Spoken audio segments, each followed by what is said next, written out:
Bienvenidas, bienvenidos a esta nueva confabulación, la que cierra esta temporada post-pandémica de 2022. Para nosotros es un placer. Pues bueno, hemos cambiado de sitio, hemos cambiado los vermús por los tés y los chocolates y nos hemos venido a esta sesión matinal con la tetería de Zaidín. Muchas gracias a Pedro por abrirnos sus puertas para en esta mañana luminosa de domingo pues poder conversar con Pablo Azorín. Con Pablo Azorín ya lo conocimos, tuvimos la oportunidad de hablar, de conocer su proceso creativo a tenor del documental Espías en la Arena, del cual, Objetivo España, del cual también conversaremos hoy.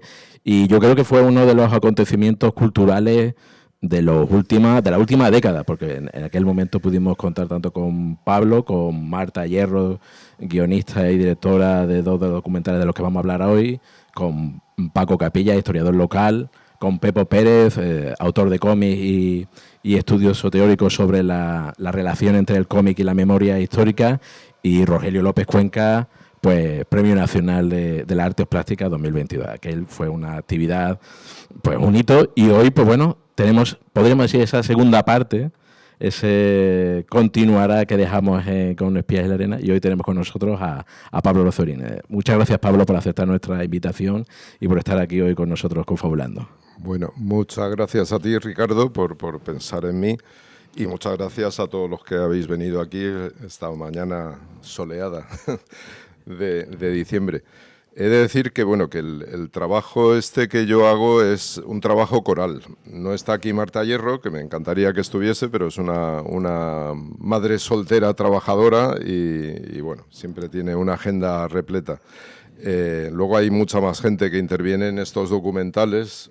Pedro de Chave, que es socio y también codirector conmigo del de Otto Skorzeny, y también un gran activista del audiovisual en Baleares. Ahora mismo Pedro se ha embarcado en hacer una serie que se llama Todas las causas. Hemos tenido acceso a todas las causas de la jurisdicción militar, o sea, de la represión franquista en Baleares, y él ha escogido 12 causas. La primera ya hicimos un capítulo 0, que si os interesa lo puedo hacer llegar, que es muerte de una mujer desconocida, el asesinato de una militante socialista, una mujer que bueno, era una feminista y una mujer, bueno, muy especial, que fue asesinada por la Falange. Hay más gente, está Luis Ozonas, que es el que hace las animaciones, el que hace los grafismos, los mapas, otro artista del diseño gráfico y de la animación. Francisco Albéniz, que como su nombre indica es músico y compositor. Luis Pérez, que es editor y ahora ha dirigido otro documental excelente, que es El alemán de la tienda de fotos. En fin, que hay un gran equipo. Nosotros montamos esta productora realmente como un colectivo de personas, de profesionales del audiovisual, que queríamos escapar del corsé de otras productoras más conservadoras, o en fin, queríamos ser independientes de hacer lo que nosotros queríamos, y la montamos en el 2008. Todos habíamos estado trabajando asalariados para otras productoras, pero decidimos dar este paso adelante, y hay más gente. Marta Hierro, por supuesto, Nofre Moyá, Marc Farré, en fin, un equipo de unas aproximadamente 10 personas que hemos venido haciendo estos documentales. Bueno, déjame que te presente, Pablo Azorín Williams, documentalista audiovisual, director, productor de los documentales Agente Secret, que bueno, tenías ya una larga carrera como documentalista, pero con Kimbrough os habéis un poco especializado o habéis dirigido vuestras investigaciones en torno a la memoria democrática, que se denomina ahora memoria histórica, durante la Guerra Civil Española y la posterior posguerra, ¿no? Y las relaciones tanto sociales como económicas en ese periodo. Producís Agente Secret, dirigís Espías en la Arena, Objetivo España, El hombre más peligroso de Europa, Otto Skorzeny en España, y por último Urraca, cazador de rojos.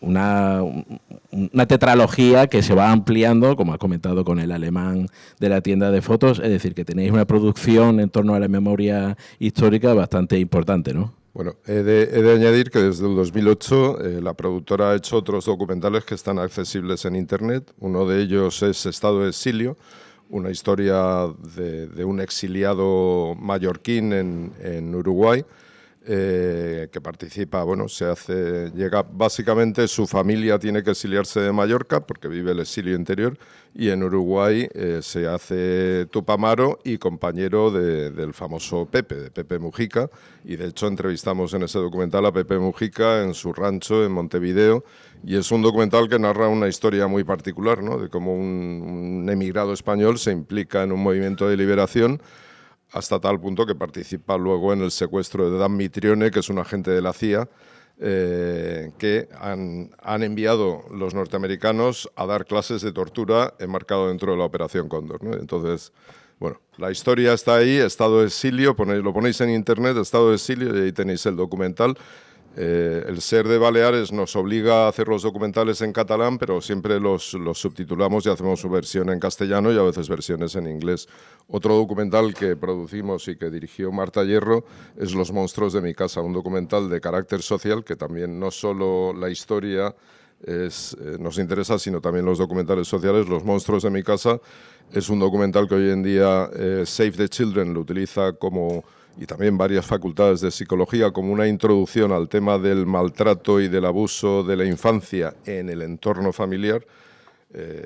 Y es un documental maravilloso que dirigió Marta, con animaciones de Fran Rico. En un principio había muchas dudas del enfoque, de cómo se iba a hacer este documental, pero Marta, con su compañero Alberto Jarabo, que bueno, es el realizador, hicieron una pieza maravillosa. También os lo recomiendo si os interesa este tema, porque realmente es de los mejores documentales el mejor que he visto de este tema tan duro, que es el abuso y la desprotección infantil en el entorno familiar, ¿no?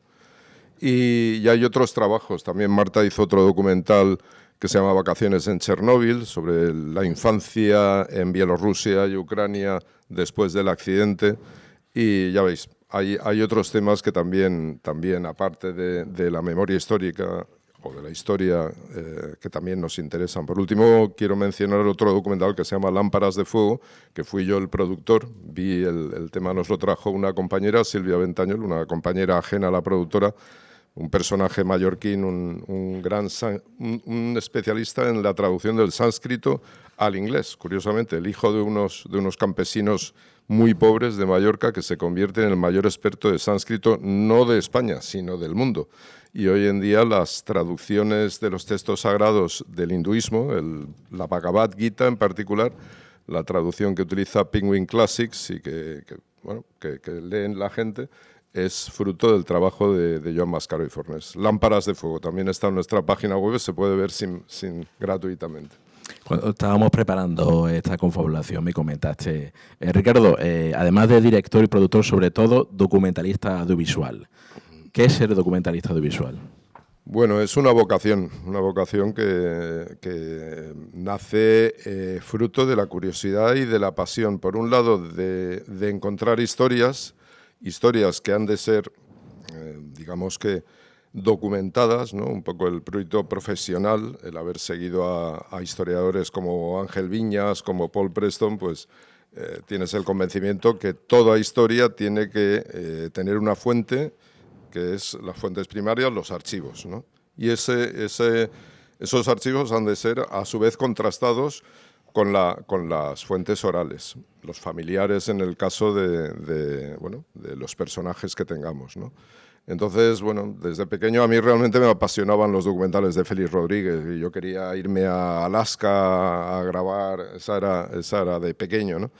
Y luego con el tiempo vi que era mucho más interesante que la naturaleza, pues era la naturaleza humana y la historia y la sociedad humana, que tenía unas historias, bueno, donde la realidad supera la ficción, ¿no? Y bueno, de ahí sale la vocación. ¿Y ser documentalista audiovisual en España es, por ejemplo, más complicado que en el mundo anglosajón? Es decir, porque el acceso a la tecnología en España ha sido pues más a posteriori, ¿no? Es decir, Yo diría que el problema en España que tenemos es el acceso precisamente a esas fuentes primarias, a los archivos, ¿no? Aquí, mientras que en el Reino Unido, en el mundo anglosajón, hay una tradición o una parte de la democracia, de la base de la democracia, es el poder acceder a los archivos de tu propio gobierno, hasta la democracia, entre comillas, norteamericana, vamos, hay una ley que es el Freedom of Information Act, ¿no? La ley de libertad de información, que tú cualquier documento desclasificado puedes ir a los archivos norteamericanos y solicitar que se desclasifique. Entonces se reúne, lleva 1 año, lleva 2 años, se reúne una comisión, examinan el documento y lo desclasifican, ¿no? También lo hacen los archivos británicos. Aquí en España, acceder poco a poco, se han ido abriendo archivos, pero todavía, por ejemplo, cuando investigamos a Skorseny, solicitamos al Ministerio de Interior, porque pensamos que el Ministerio de Interior, que la Policía Española, aunque Skorseny fuera uno de ellos, de los suyos, habría mantenido un ojo en un señor que era un traficante de armas, en fin, que tenía unas conexiones con la ultraderecha, el fascismo italiano, el fascismo alemán, y que aún así, pues que los servicios de seguridad del Estado franquista lo habrían vigilado. Y bueno, primero nos obligaron a escribir, a hacer una instancia registrada, mandada, en fin, enviada por registro postal, etcétera, etcétera, a la que silencio administrativo. 1 año después volvíamos a llamar y la contestación es que no sabían nada, que no les había llegado, ¿no? Y nosotros teníamos, porque fue algo registrado con acuse de recibo, pero nada. Entonces, con Espías en la Arena nos pasó otro tanto. Pedimos documentación tanto al archivo de Alcalá de Henares como al de Interior y nos llegó 4 cosas muy poco interesantes, sobre todo relacionadas con el juzgado del comunismo y la masonería, con una serie de documentos que llegaron además, ya habíamos estrenado el documental y nos llegaba esa documentación. Por otro lado, sorprendentemente, el Archivo Histórico de Defensa de Madrid pues funciona de maravilla y te da acceso a los sumarios, a miles de sumarios. Es además un sitio que hay que visitar, aunque uno no sea un historiador profesional, merece la pena porque es gratuito irse a Madrid, al Paseo Leret creo que se llama, número 4, y acceder simplemente con el carnet de identidad. Y allí están todos, pues hay personajes como Amado Granell, que era el teniente que lideraba la mítica 9, que fue la primera en entrar en París, y ahí está el sumario que el franquismo le hizo a Amado Granell, porque fue comandante del 5º Regimiento, fue un hombre muy implicado en la Guerra Civil, entonces ahí está el sumario y lo puedes leer. Y pedir una copia ya es más complejo, pero vamos, se puede conseguir también. Si constatas que es para una investigación histórica o que eres estudiante o investigador, también puedes conseguir una copia digital. Desde vuestro sector hay una demanda sobre una nueva ley de archivos, ¿no? Es decir, que es una demanda... Bueno, sí, encabezada por grandes historiadores, pues... por ejemplo, el Ministerio de Exteriores cerró sus archivos precisamente en un gobierno socialista con el ministro Moratino, es algo que no llegamos a comprender. Entonces, pues sobre todo que posiblemente si eres un historiador muy reconocido, pues puedas entrar, pero de lo que se trata es que cualquier ciudadano del país pueda acceder a esos archivos y pueda estudiarlos, aunque no sea un investigador, aunque no sea un especialista, un estudiante mismo pues de bachillerato que pueda acceder y pueda aprender a investigar realmente y a leer y a analizar esos archivos, ¿no? Entonces, pues en exteriores son inaccesibles, en interior, como he comentado, son inaccesibles.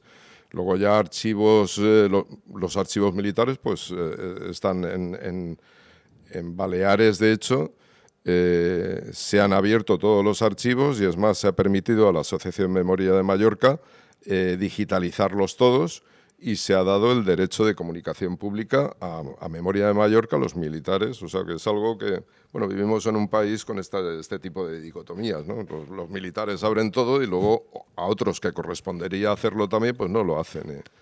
En fin. Y luego hay archivos que son menos accesibles, también militares, que luego nos llegan, pues en Ceuta te ponen 1000 pegas para hacer, en Ávila 1000 facilidades, o sea, es que es un mundo un poco complejo también. Y en ese proceso de búsqueda de historias, Otto Pais con Ricardo Sicre. Y si te parece bien, vamos a ver el tráiler de ese documental y seguimos charlando. Venga.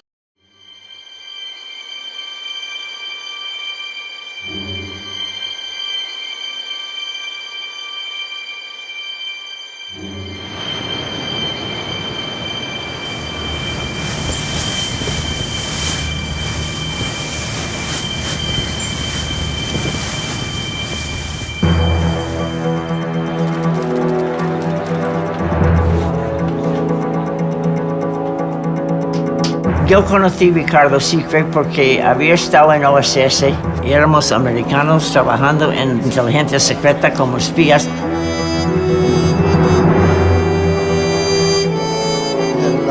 Tenía muchas ideas brillantes y no sentía miedo. La Operación Banana fue una locura, porque como una pequeña banda iba a desembarcar casi como en Bahía de Cochinos para que se levantase el país. España no estaba para levantarse.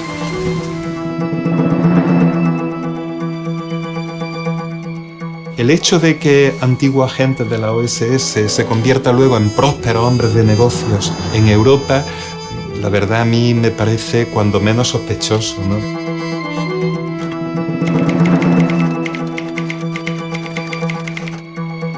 Si tú estás vinculado en un mundo de secretos estatales, pues tratas de sacar provecho comercialmente, ¿no?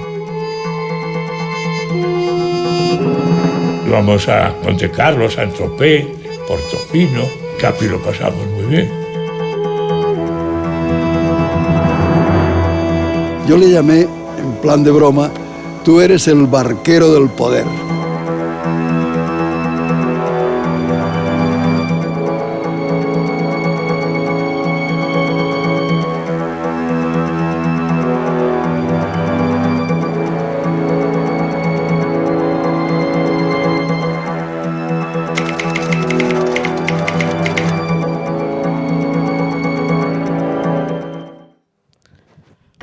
Pablo, ¿cómo se topa uno con semejante tesoro de historia?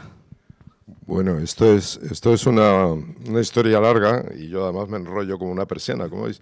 Realmente Marta y yo llevábamos mucho tiempo trabajando en intentar hacer un documental sobre la 9 y tuvimos la gran suerte, yo tuve la gran suerte de ir en el 2004 con Evelyn Mesquida. Se hizo el Ayuntamiento de París hizo un homenaje a los hombres de la 9 y tuve el privilegio de estar allí, de conocer a Luis Rollo, que era uno de los veteranos que quedaba con vida, y a Manuel Fernández, que no era veterano de la 9, era de la 10, de una compañía también con muchísimos españoles, sobre la que no se ha hablado, que acompañaba a la 9. Y hablando con Luis Rollo, me dijo, hablábamos de la gente que se habían alistado a los ejércitos extranjeros durante la Segunda Guerra Mundial en el norte de África, y Luis me comentó que había habido también españoles que se habían alistado con los norteamericanos. Y yo sabía que había españoles que se habían ido con los británicos, con los franceses, obviamente, y decidí investigar, pero no encontré nada en ningún libro de historia. Solo una pequeña afirmación de Ricardo de la Cierva, nada más y nada menos, que me confirmó que la historia era real, que Ricardo de la Cierva mencionaba que un grupo de exiliados españoles habían colaborado con los servicios secretos norteamericanos. Y me imagino que Ricardo de la Cierva era un hombre que tenía acceso a documentos y a información privilegiada y por eso lo ponía. Y entonces me fui a investigarlo en libros de historia norteamericanos. Y el primer libro que me recomendaron, ahí encontré primero a un Richard Sickler, y cuando me fui al apéndice, Richard Sickler era Ricardo Sicre. Y luego, bueno, digamos que la suerte a veces se la busca uno también, ¿no? Y se me ocurrió, eran los viejos tiempos que no había ley de protección de datos y uno cogía la guía telefónica y buscaba Sicre. Bueno, pues no dio resultado, pero se me ocurrió mirar, bueno, esta gente, descendientes de Ricardo, deben de tener dinero, me voy al boletín del registro mercantil. Y ahí encuentro a un Sicre que es administrador y propietario de una empresa. Entonces llamo a esa empresa, hablo con la secretaria. A todo esto yo ya me había hecho, por los archivos norteamericanos, que son muy accesibles, tenía todo el historial militar de Ricardo, que lo había conseguido a través, en aquella época, ahora ya te mandan PDFs por internet, pero en aquella época te lo fotocopiaban y te lo enviaban por correo, pagabas una cantidad módica, y yo ya sabía qué pieza era Ricardo hasta cierta medida, no lo sabía todo. Y entonces hablé con la secretaria y le dije, mira, soy periodista, documentalista, quiero hablar con don Emilio, claro, y bueno, tengo información sobre su padre, tengo para picarle, ¿no? Tengo su historial militar en Estados Unidos, y al día siguiente me llamó Emilio y me invitó a comer. Y a partir de ahí, claro, de repente me abrió las puertas al archivo de su padre, a las fotografías, y entonces vi el potencial. lo compartí con Marta, preparé yo un dossier que es lo que necesitamos para convencer a las televisiones, y lo presentamos a Televisión Española. En ese momento era Andrés Luque, el productor ejecutivo de documentales, un gran productor que ha hecho responsable de yo creo que el 50% de los mejores documentales históricos que se han hecho en España. Y a Andrés le fascinó la historia, cómo no, y a partir de ahí, cuando ya tienes a Televisión Española, es más fácil que las autonómicas, pues la Televisión Balear se sumó y logramos financiar el documental y hacerlo.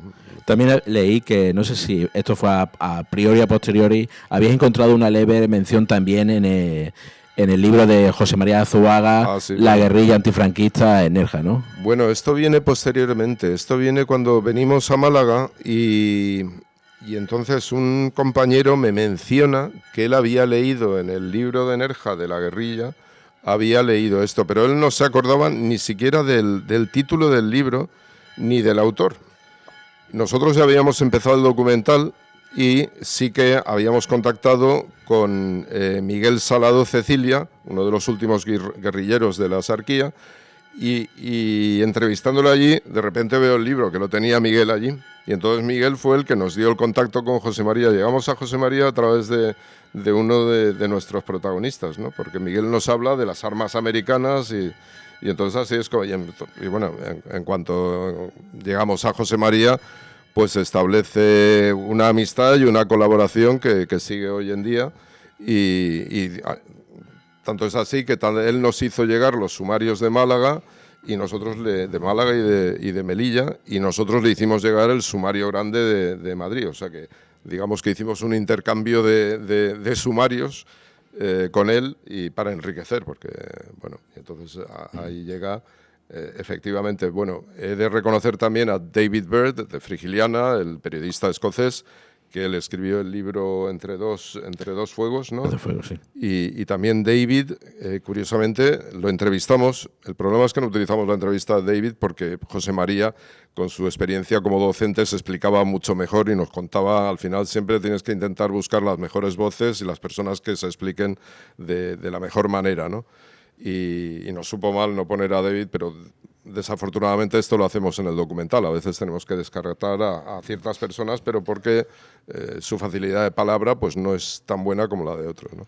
Pero sí que es verdad que David nos aportó un gran documento que tuvimos desde el principio, que era el mensaje que mandaba el embajador Carlton Hayes al secretario de Estado, informándole de toda la operación Banana. Los norteamericanos tenían, el embajador tenía un confidente en la brigada político-social, posiblemente un policía de alto rango, porque este documento, que tiene fecha de febrero de 1944, relata pormenorizadamente toda la operación Banana. Yo, claro, lo puse en duda, y yo y Marta, los dos pusimos en duda.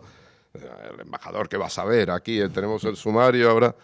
Pues el embajador sabía todo desde el minuto 1 porque le estaban informando fehacientemente de la Brigada Político-Social. Y David fue el que nos proporcionó ese documento. Luego conseguimos una copia de los archivos norteamericanos, pero David, como buen anglosajón, también el hablar inglés también te ayuda a conseguir estos documentos, ¿no?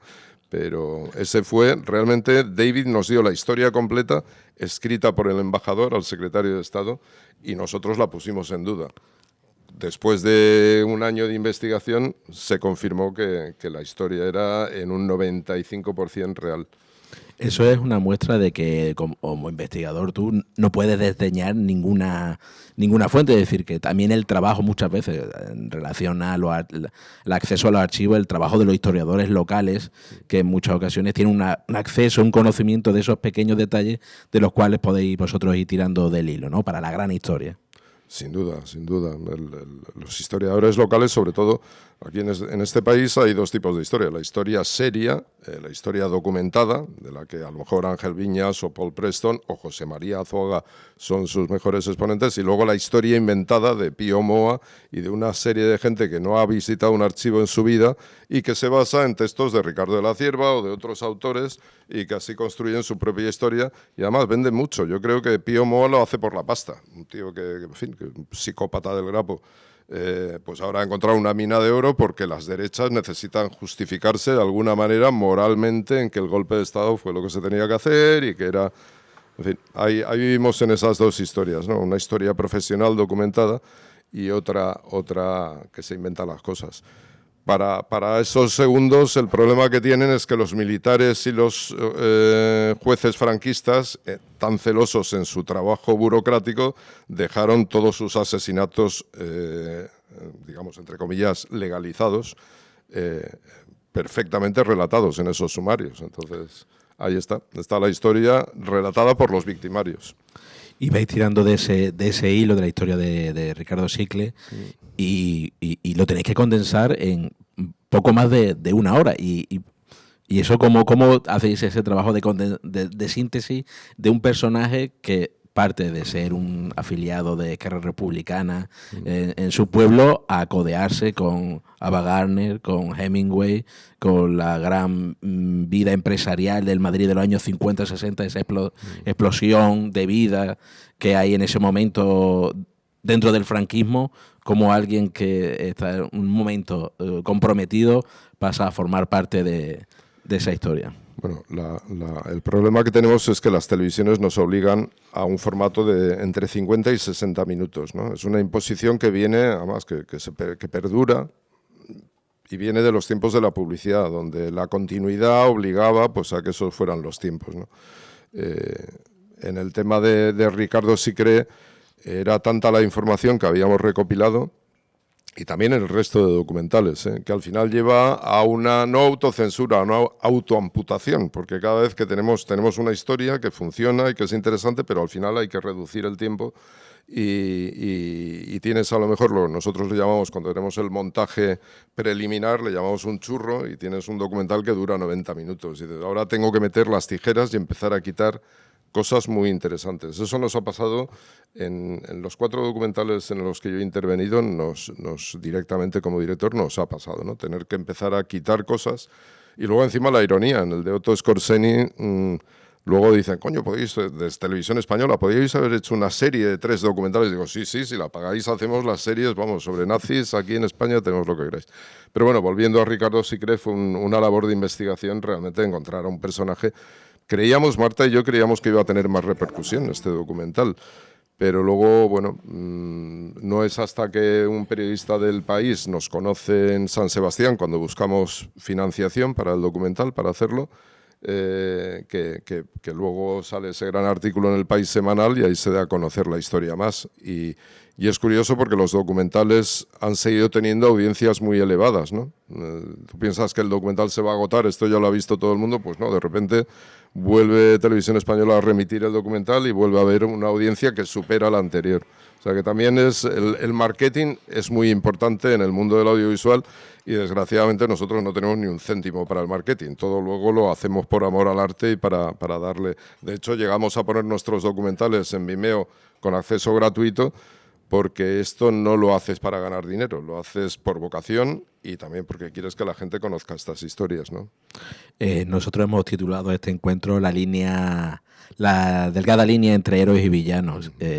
Ricardo Siclé está en ese limbo de entre héroe y villano, ¿no?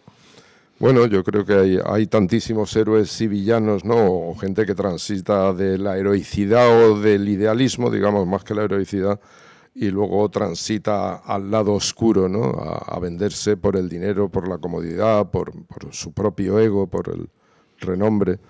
Y podríamos mencionar a muchísima gente en el mundo de la política. Yo creo que la mayoría, tarde o temprano, lo hemos visto. Yo lo he visto en Podemos, ¿no? Cómo se transforma la gente cuando le dan un cargo político. Y, en fin, yo creo que a Ricardo le pasó del idealismo. Ricardo estuvo totalmente comprometido cuando era un joven con la República, la defensa de la República. Colaboró, no sé si llegó a militar en el Partido Comunista, pero sin duda alguna desde su posición privilegiada en los servicios secretos norteamericanos colaboró activamente con el Partido Comunista. Después de la Operación Banana, que fue un fiasco, como sabéis, siguió todavía intentando convencerles a los norteamericanos que actuasen en España y que siguiesen adelante, porque él, yo creo que como todo el exilio, creía que la guerra iba a terminar con la victoria de las democracias y la caída de los regímenes fascistas. Y obviamente el régimen fascista que imperaba en España tenía que caer, ¿no? Fue la gran decepción, y yo creo que con la decepción llegó el pragmatismo y decir, bueno, pues yo hago mi vida.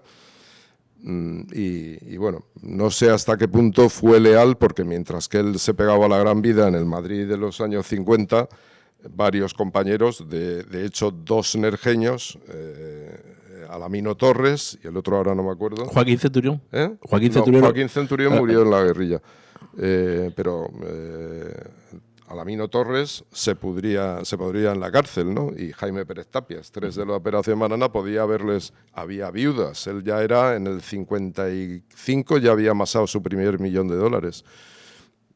Sabemos que su exmujer estuvo ayudando a gente del Partido Comunista, aprovechándose de su posición, Betty Lucier, que aparece en el documental, de su posición de intocable y de amiga del régimen. Sabemos que estuvo ayudando a presos comunistas en las cárceles de Madrid, pero no sabemos si lo hizo de motu propio o porque Ricardo la utilizaba como canal para hacer llegar la ayuda. Eso no lo sabemos, ¿no? Y de ese hilo que tirasteis y viste que tenía unas posibilidades, que era una historia que se abría por muchos frentes, seguisteis investigando y decidisteis que la operación Backbone, Operación Banana, se merecía también un documental. Bueno, sí. Todo vino con el hallazgo del sumario. El sumario 120.340 creo que es. Bueno, que tenemos una copia, conseguimos acceder al sumario de la Operación Banana en Madrid, donde todos los operativos, incluidos los 2 nerjeños que participaron en la operación, son encarcelados, son llevados a la Puerta del Sol, son torturados, y tenemos las declaraciones, tenemos todo el procedimiento judicial, y llegamos a tener hasta los certificados de muerte del fusilamiento. Todo está en el sumario, que es un documento desgarrador. Entonces, con eso, yo me voy a Londres, empiezo a investigar sobre la operación Backbone, accedo a prácticamente todos los documentos, tengo copia de todos los documentos, y si hay algún historiador en la sala y quiere trabajar, yo estoy dispuesto a accederlos. Son documentos de dominio público, o sea que no hay ningún problema. Para publicarlos sí que hay que pedir permiso, para comunicación pública sí que hay que pedir permiso, pero para estudio no. Y bueno, claro, tenemos por un lado los archivos norteamericanos, tenemos también todas las comunicaciones de Donald Downs, que es el teniente coronel de la Office of Strategic Services que capitanea la operación. Tenemos el sumario, tenemos los sumarios de Melilla y de Málaga, que nos ha facilitado José María. Tenemos el archivo completo de Backbone. Entonces tenemos una historia muy potente, y yo decido pues otra vez hacer un dossier, presentarlo a Televisión Española, y Televisión Española lo ve y dice adelante, ya les ha picado el gusanillo y adelante. Y se plasma en Pie de la Arena, Objetivo España. Pues vemos el tráiler y seguimos comentando.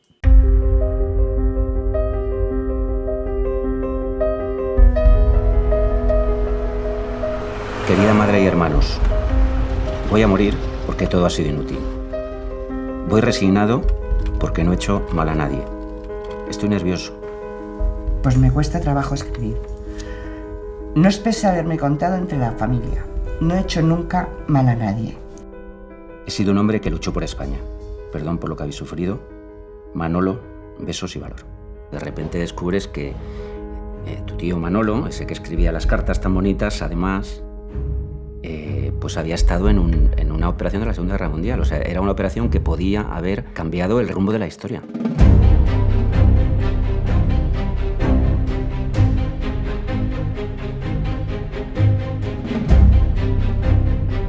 La operación estaba absolutamente autorizada, no era una operación fantasma, dentro del 5º Ejército de Estados Unidos. El objetivo de la Operación Banana era infiltrar agentes donde fuera posible, a lo largo de la costa. La idea de invadir España estaba en proyecto. Eso pasaba por infiltrar agentes entre la población para que consiguieran información estratégica. España en los años 40 estaba plagado de espías. Y en ese sentido hay una duda respecto al gobierno político de España. ¿Se va a mantener Franco una vez la Segunda Guerra Mundial termine o no? Para poder tomar esa decisión política necesitan información. La historia está llena de paradojas y además está llena de ocasiones fallidas, de cosas que pudieron ser de otra manera y no fueron.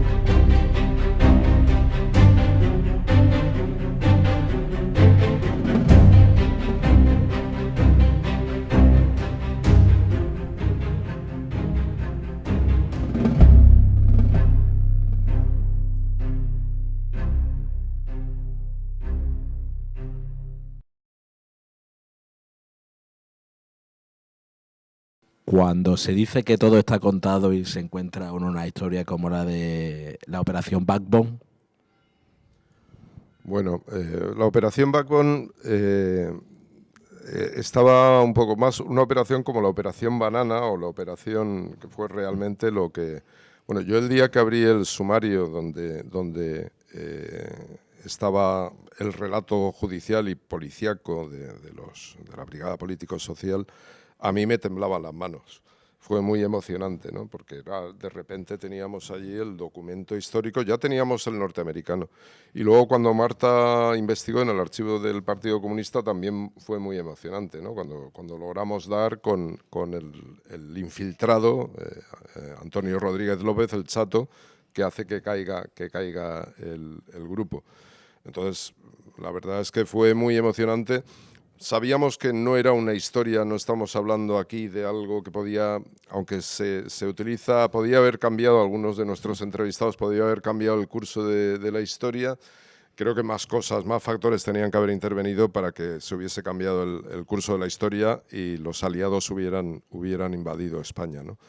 La verdad es que Franco y sus fascistas tuvieron una potra increíble, ¿no? La famosa baraca, tuvieron mucha suerte. Pero desde luego fue muy emocionante. Mucho más emocionante fue todavía encontrar a la familia Lozar, empezar a encontrar a Jean-François Bueno, el hijo de Francisco Bueno Ledesma, nerjeño, a la familia de Francisco Alamino Torres. Eso para mí es todavía más significativo que encontrar la historia fue maravilloso, pero luego empezar a conocer a las familias de los protagonistas de la historia y ver sus fotos personales, ver esa foto de Marinerito, ¿no? De saber que era un chaval que era cantaor, que le encantaba el cante, y entrar en esos detalles humanos todavía fue más bonito y más emocionante. Yo creo que sí, el mejor recuerdo que tengo es siempre de entrevistar a los familiares. Porque a lo largo de estos 4 documentales se confronta la memoria familiar con la visión de los historiadores y del documento, ¿no? Claro, es que yo creo que también las fuentes primarias, los archivos también hay que ponerlos en duda. O sea, todo tiene que ser cuestionado. Creo que un buen documentalista tiene que beber de todas las fuentes e intentar acercarse a la verdad. La verdad absoluta no la vas a encontrar, pero sí que te puedes acercar mucho a ella. Y a veces de chiripa dar con la verdad. Hombre, que los fusilaron la mañana del 16 de enero de 1945, esto es un hecho irrebatible, ¿no? Pero bueno, luego hay otras cosas que hay que cuestionar y poner en duda. La memoria oral, la memoria es muy selectiva, entonces los recuerdos de las personas, nosotros mismos cambiamos nuestros recuerdos de nuestra propia vida y los idealizamos, eso es un hecho, ¿no? Entonces creo que se trata de una labor un poco de estudiar todo y luego intentar hacer el relato más verídico posible, más verídico. Ahora con el tiempo incluso encontramos a veces fallos en nuestro propio relato, ¿no? Que ya son difíciles de cambiar, pero yo todavía hicimos una exhibición de espías, una proyección de espías y todavía miro y a Marta también le ocurre, a todos los documentalistas, ves tu trabajo con los ojos más críticos que nadie, ¿no? Dices, anda, esto no lo hubiera dicho, hubiera cogido. Sigues analizando, pero bueno, ya está hecho. Y yo creo que también la gente, los historiadores que escriben libros, luego tienen la fe de ratas y luego la segunda edición pueden corregir los errores. Nosotros no tenemos esa oportunidad. ¿Y los familiares cómo se enfrentan? Porque en muchas ocasiones vosotros le descubríais a los familiares el pasado de sus familias, ¿no? Es decir, que encontrarse, no sé cómo la percepción que ellos tienen, ¿no? Si ellos empiezan a investigar por su cuenta. Bueno, yo diría que la mayoría, sobre todo estamos hablando de sobrinos y nietos, ¿no? Y algún hijo. La mayoría de ellos es una liberación, conocer, saber por qué. Esto nos pasó con Jaime Pérez Tapias, que fue uno de los que le conmutaron la pena de muerte por la de 30 años. Fue un hombre que se tiró desde 1943 hasta 1961 en la cárcel, encima con la sospecha de que a él le habían conmutado la pena de muerte porque había colaborado, cosa que no era cierta. Y su hija comprendió todo. Su hija no sabía qué había pasado con su padre. Ella sí que sabía que cuando su padre fue liberado, lo primero que hicieron la policía franquista fue darle una paliza y decirle que calladito, que no hablase nunca sobre el tema. Y que su padre estuvo 2 meses en el hospital de la paliza, que con costillas rotas, en fin. Y su padre, el hombre, por proteger a su familia, no volvió a hablar del tema. Entonces, para ella fue conocer en la misión que había participado su padre, fue una liberación. Los Lozar conocían la historia porque ellos habían accedido al sumario antes que nosotros. 2 de ellos, los hombres formados, con estudios de derecho, etcétera, tenían mucha curiosidad. Y también porque ellos habían vivido el trauma de su madre. La hermana de Manuel Lozar era una niña que con 14 años iba a la cárcel de Alcalá de Henares y recogía la ropa, no solo de Manolo, sino de sus compañeros, para llevarla a lavar y se la volvía. Entonces la madre, que era testigo directo, no quiso participar porque era una mujer totalmente traumatizada por lo que vivió, ¿no? Ella finalmente también aparece en el documental al final, la convencemos de que venga al cementerio cuando hacemos el pequeño homenaje a Manolo y a sus compañeros, y para ella también fue un alivio que la historia de su hermano se conociese, ¿no? Entonces, realmente, Jean-François Bueno ya lo sabemos, ¿no? Que Jean-François, bueno, él conocía la historia y siempre ha luchado porque se conozca la historia de su padre y lo que hizo, ¿no? Tenemos otro, Ignacio López Domínguez, que era casi el líder de la Operación Banana, y bueno, la familia sabía dónde estaba enterrado porque el hermano de Ignacio eran los 2 meteorólogos, eran hombres muy cultos, de hecho estudiaban para arquitecto los 2, pero luego, al empezar la guerra, pues se derivaron a la meteorología y al arma de la aviación, y los 2 militantes del Partido Comunista, y el hermano, aunque vivía en Francia, en el exilio, el hermano logró montar un pequeño hotel en Magniers, de Luchon, un pueblo del Pirineo francés, y logró, quería saber qué había sido, cuáles habían sido las circunstancias del asesinato de Ignacio. No lo consiguió, por qué, en qué había participado Ignacio, como es que Ignacio él sabía que su hermano se había exiliado en el norte de África y ya no sabía nada más, ¿no? Y no sabía cómo termina en una fosa en el cementerio de Alcalá de Henares, pero lo que sí que hace es que compra la fosa donde están enterrados todos, se la compra al Ayuntamiento de Alcalá de Henares, y entonces sus huesos, lo normal es que desenterraban y luego los ponían en el osario común. Y gracias al hecho de que el hermano, que no me acuerdo de su primer nombre, hiciese eso, pues la tumba se ha mantenido y allí siguen los restos de los operativos, ¿no? De estos hombres totalmente comprometidos con la liberación de España del fascismo. Además, la recepción de este documental ha sido muy buena, ha recogido varios premios, y porque también tiene una como aureola un poco mítica, ¿no? Porque parten de esa visión de desembarco, los entrenamientos en el norte de África, también por personajes, vamos a decir, entre comillas, míticos, como es Irving Goff, William Alto, que habían participado también en el rescate del fuerte de Carchuna. Son personajes también muy literarios. Se dice que Irving Goff inspira a Hemingway en el personaje de Por quién doblan las campanas, ¿no? Es decir, que esa historia está rodeada de cierta aureola mítica que, por cierto, se puede idealizar, pero que después es mucho más cruda en la realidad, ¿no? Bueno, es mítica, yo no sé si le llamaría mítica, heroica desde luego, porque estos brigadistas internacionales, William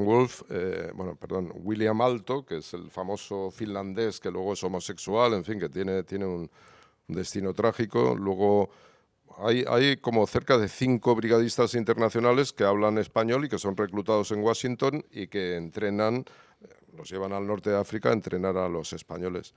Desde luego, la historia es de heroicidad y también de idealismo y bueno, al final yo creo que como nos dice Betty Sicré, Betty Lucier, la viuda, como dice en el documental, fue una misión muy mal preparada. Y una misión en que conjuntamente ellos estaban al servicio de Norteamérica, pero también del Partido Comunista.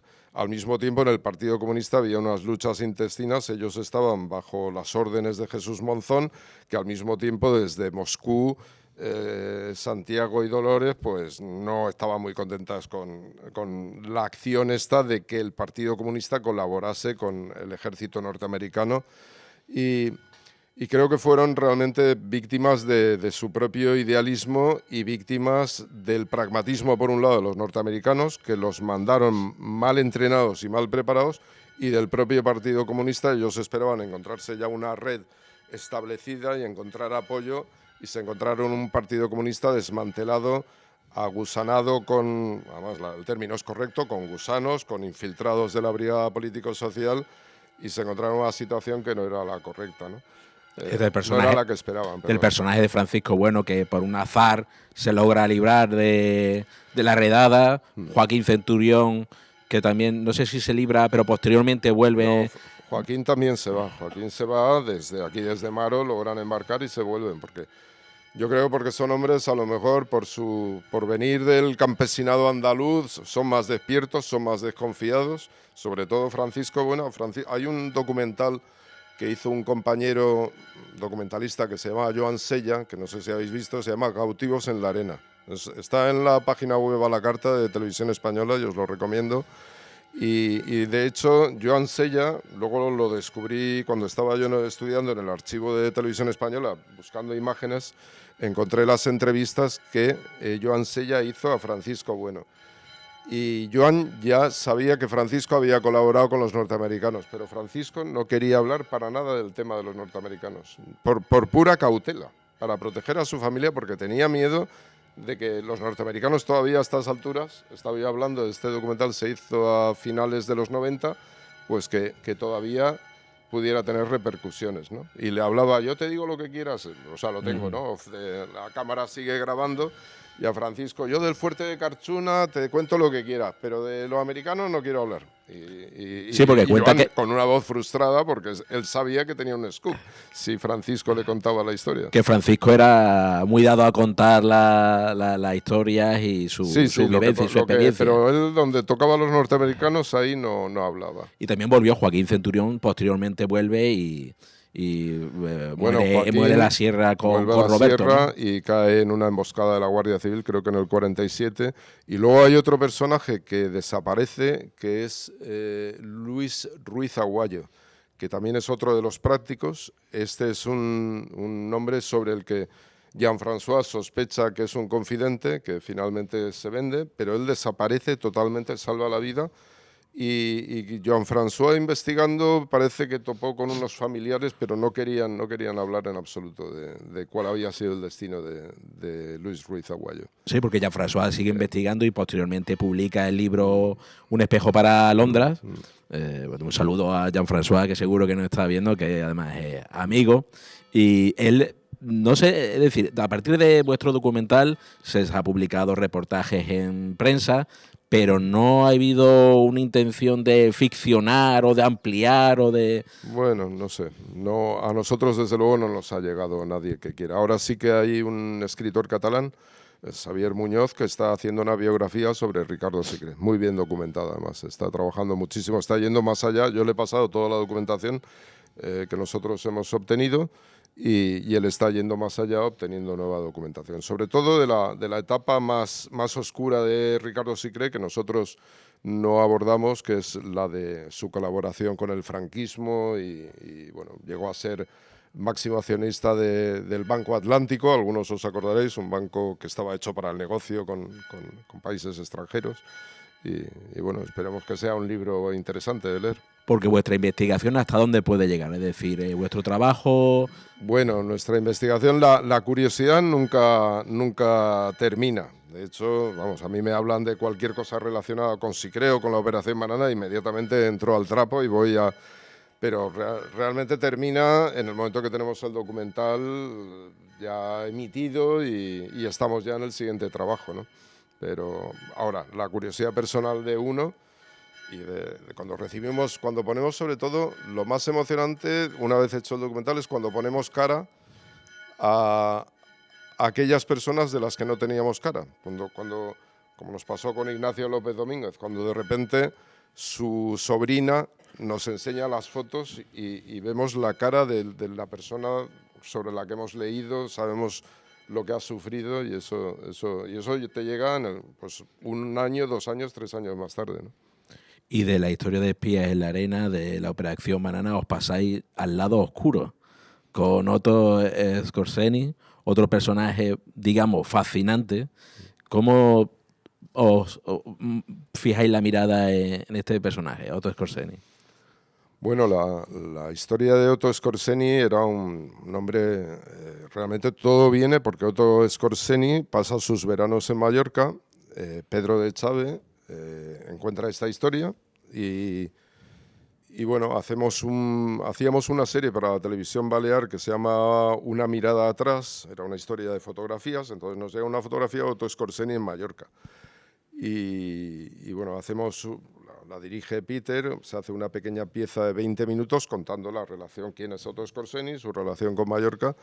Y yo, pues ya, aunque soy productor, digamos, por necesidad, no por vocación, soy documentalista por vocación y productor porque por necesidad. Veo el potencial de Otto Skorzeny, veo el interés que hay por el nazismo, por estas figuras del nazismo, y nos ponemos a investigar y a ampliar, a leer más libros, a leer los libros de Skorzeny, que también eso sí que fue un sacrificio, y bueno, veo el potencial que tiene la historia y otra vez confeccionamos un dossier, en este caso ya hacemos un pequeño teaser y se lo presentamos a Televisión Española. Televisión Española, para que sepáis, cada año abre 2 convocatorias donde las productoras independientes presentan sus documentales, ¿no? Entonces competimos con colegas y competimos a veces con historias maravillosas, ¿no? Pero este comité selecciona entre 10 y 15, tiene un dinero X y selecciona entre 10 y 15 proyectos, ¿no? Y a veces competimos con 100 documentales, ¿no? Bueno, la gente de Televisión Española también vio el potencial de esta historia y entró, y Televisión Española también te lleva a conseguir que entren las televisiones autonómicas, sobre todo cuando tenemos lengua cooficial, siempre tenemos que hacer una versión en castellano y otra en catalán en nuestro caso, y también a las ayudas públicas porque desgraciadamente las televisiones no te dan suficiente dinero para hacer el proyecto, sobre todo cuando hay viajes a Austria, a Estados Unidos, a Israel, cuando es algo así ambicioso. Y bueno, veo el potencial, Televisión Española entra, conseguimos la financiación y nos lanzamos a ello. Y tenemos el hombre más peligroso de Europa, Otto Skorzeny, en España. Otto Skorzeny, alias Cara Cortada. El hombre de acción favorito de Hitler. El famoso rescatador de Mussolini. El teniente coronel de las SS, considerado en su momento el hombre más peligroso de Europa. El fugitivo, reconvertido en millonario hombre de negocios en España a la sombra del régimen franquista. El espía. Nuevas investigaciones revelan valiosa información sobre las actividades de un hombre cuya vida sigue rodeada de misterio. ¿Quién fue realmente Otto Skorzeny y a qué se dedicó en los casi 30 años que vivió refugiado en España tras la Segunda Guerra Mundial?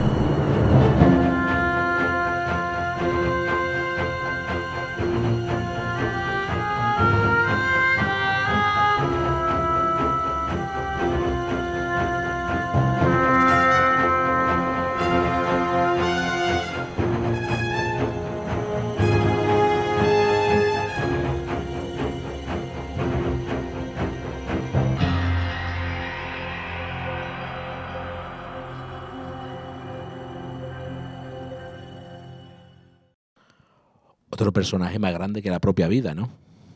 Pues sí, la verdad Otto Skorzeny era un personaje no esencial de la historia de la Segunda Guerra Mundial, pero desde luego con un carisma tremendo, ¿no? Y también, digamos que él incrementa su propia leyenda escribiendo sus propios libros. El tío tiene un ego enorme. La operación del rescate de Mussolini hace que el propio régimen nazi lo ponga en la cumbre, ¿no? Porque en ese momento ya están teniendo sus primeras derrotas en el frente del Este y necesitan pues dar fe a la población alemana, y Skorzeny es el medio, ¿no? Esa operación, como los documentales, como todo, esa operación de rescate de Mussolini, que hoy en día en las academias militares se sigue estudiando como una operación exitosa, no fue enteramente obra de Skorzeny. Participó mucha gente, sobre todo paracaidistas alemanes. Pero Otto Skorzeny, gracias a esa propaganda, pues casi se llevó el crédito de haber diseñado esa operación. Es verdad, el mérito absoluto de Skorzeny es que él localizó dónde estaba Mussolini encerrado. Eso es cosa suya. Él era un poco como Ricardo Sicre, otro hombre de operaciones especiales, otro tío que se dedicaba a buscar información y él consiguió saber que Mussolini estaba en ese hotel de los Apeninos, ¿no? Y también hay un proceso ahí de descubrimiento de archivos, es decir, que Sí. en un primer momento esos archivos aparecen en una familia, ¿no? Que son cedidos a una familia española, un investigador, creo que norteamericano también. Bueno, esto es la familia Pardo, cuando Skorzeny muere, Ilse hereda una gran fortuna de Skorzeny. De hecho, teníamos por aquí, por Nerja, entre Nerja y Motril, tenían una villa. Teníamos algunas fotos, pero no conseguimos mucha información. Pero bueno, tienen un patrimonio inmobiliario y se hacen muy ricos. Ilse es una mujer fascinante, una mujer muy inteligente, pero cuando muere Skorzeny, tiene como un declive intelectual y pasa a depender de la familia Pardo, ¿no? Es una mujer que además, digamos que los propios nazis o simpatizantes del nazismo la van esquilmando, ella da dinero para todo, en fin. Y se queda prácticamente en la indigencia, ¿no? Y cuando esta familia consigue que una residencia de la tercera edad, internarla allí, y cuando fallece les da este legado, un gran arcón, que el padre de Luis María Pardo no abre por miedo a lo que pueda haber dentro, pero él, ya una generación más joven, decide abrirlo y claro, se encuentra allí pues las medallas, el reloj de oro que le regala Mussolini y una documentación ingente, miles de documentos, la mayoría de ellos en alemán, indescifrable, no me saldrá la palabra, en fin, no los podía descifrar, y se embarca en un estudio, hace un estudio pormenorizado, ofrece esos documentos al Museo de Historia Militar, al museo que está en Toledo, los ofrece a las universidades y para su frustración nadie está interesado en este archivo, ¿no? También lo ofrece a Alemania, pero bueno, esto suele ocurrir, nada, ni caso. Y ya ha corrido con muchísimos documentos, fotografías, en fin, podemos... Y finalmente pues decide ponerlos en subasta. Y es un investigador norteamericano, ex militar, el mayor Ralph Ganis, que ha sido además un militar que ha estado trabajando en operaciones primero Marine y luego pasa a ser un agente de inteligencia de Delta Forces, y él compra todos estos archivos. Y ahí la suerte es, yo me leo el libro que él escribe, lo conozco así porque acaba de sacar un libro que se llama Los papeles de Skorzeny, The Skorzeny Papers, que es un análisis de ese archivo. Un libro muy farragoso, muy difícil de leer, en fin, me lo leo, me lo releo y a través de la editorial contacto con el mayor Ganis, que casualmente ha estado destinado en Rota y a los españoles le caemos estupendamente. Y entonces el hombre, en un principio pensamos de que, le invitamos a que venga a España porque es más barato que venga una persona que ir un equipo a Estados Unidos, pero él no puede viajar en avión porque tiene una lesión en la espalda y no puede estar sentado más de una hora seguida de hacer paracaidismo. Y ahí empezamos el documental. Nos vamos a Estados Unidos sin saber allí dos objetores de conciencia, yo y Peter, los dos somos antimilitaristas y objetores de conciencia, y nos encontramos con un señor que en Irak se dedicaba a buscar gente para señalarla para que Delta Forces la asesinase, ¿no?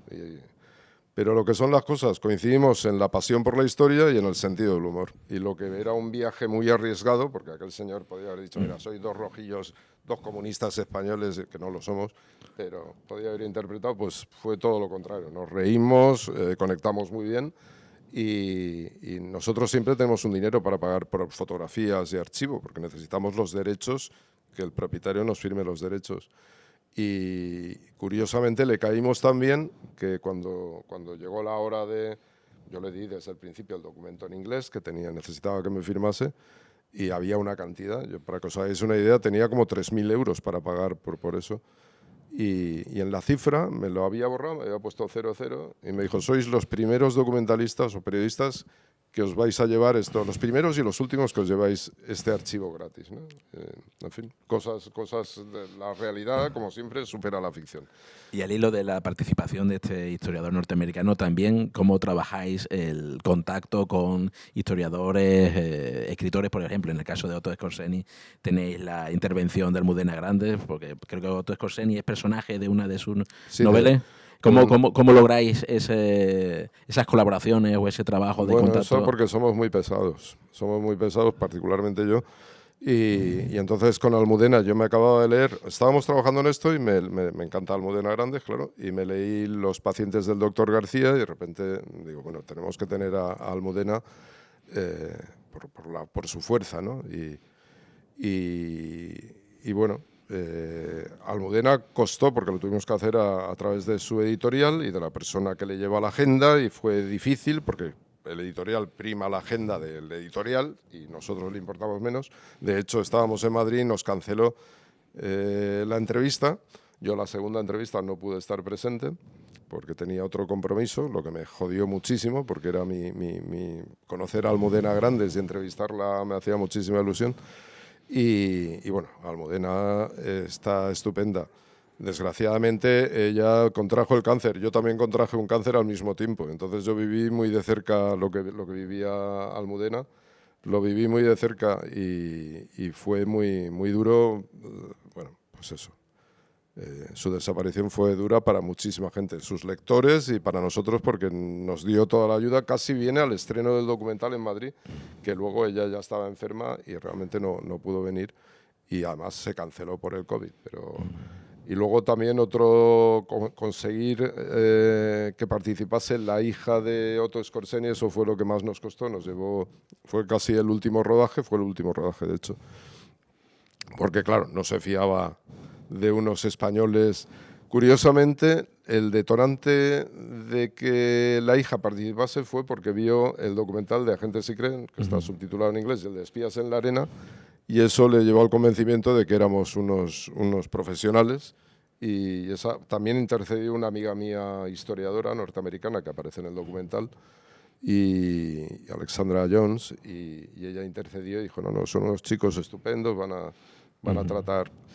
Y bueno, eso nos trajo también como regalo el acceder a otra cantidad ingente de fotografías, muchas inéditas de Skorzeny, y a las imágenes de 8 milímetros que también eran inéditas hasta que han aparecido. Las tenía su nieto. Y luego estuve hablando con su nieto. Curiosamente, los descendientes de Skorzeny son demócratas y condenan un poco, luego hablaremos de Urraca, cazador de rojos, pero tienen una visión crítica de su abuelo y de su padre. En el caso ella piensa, bueno, que un hijo o un nieto no tiene por qué cargar para nada con la responsabilidad moral de lo que ha hecho. Aunque aquí en España el caso es distinto porque hay mucha gente que se enriqueció expoliando a los republicanos, pero ese es otro tema.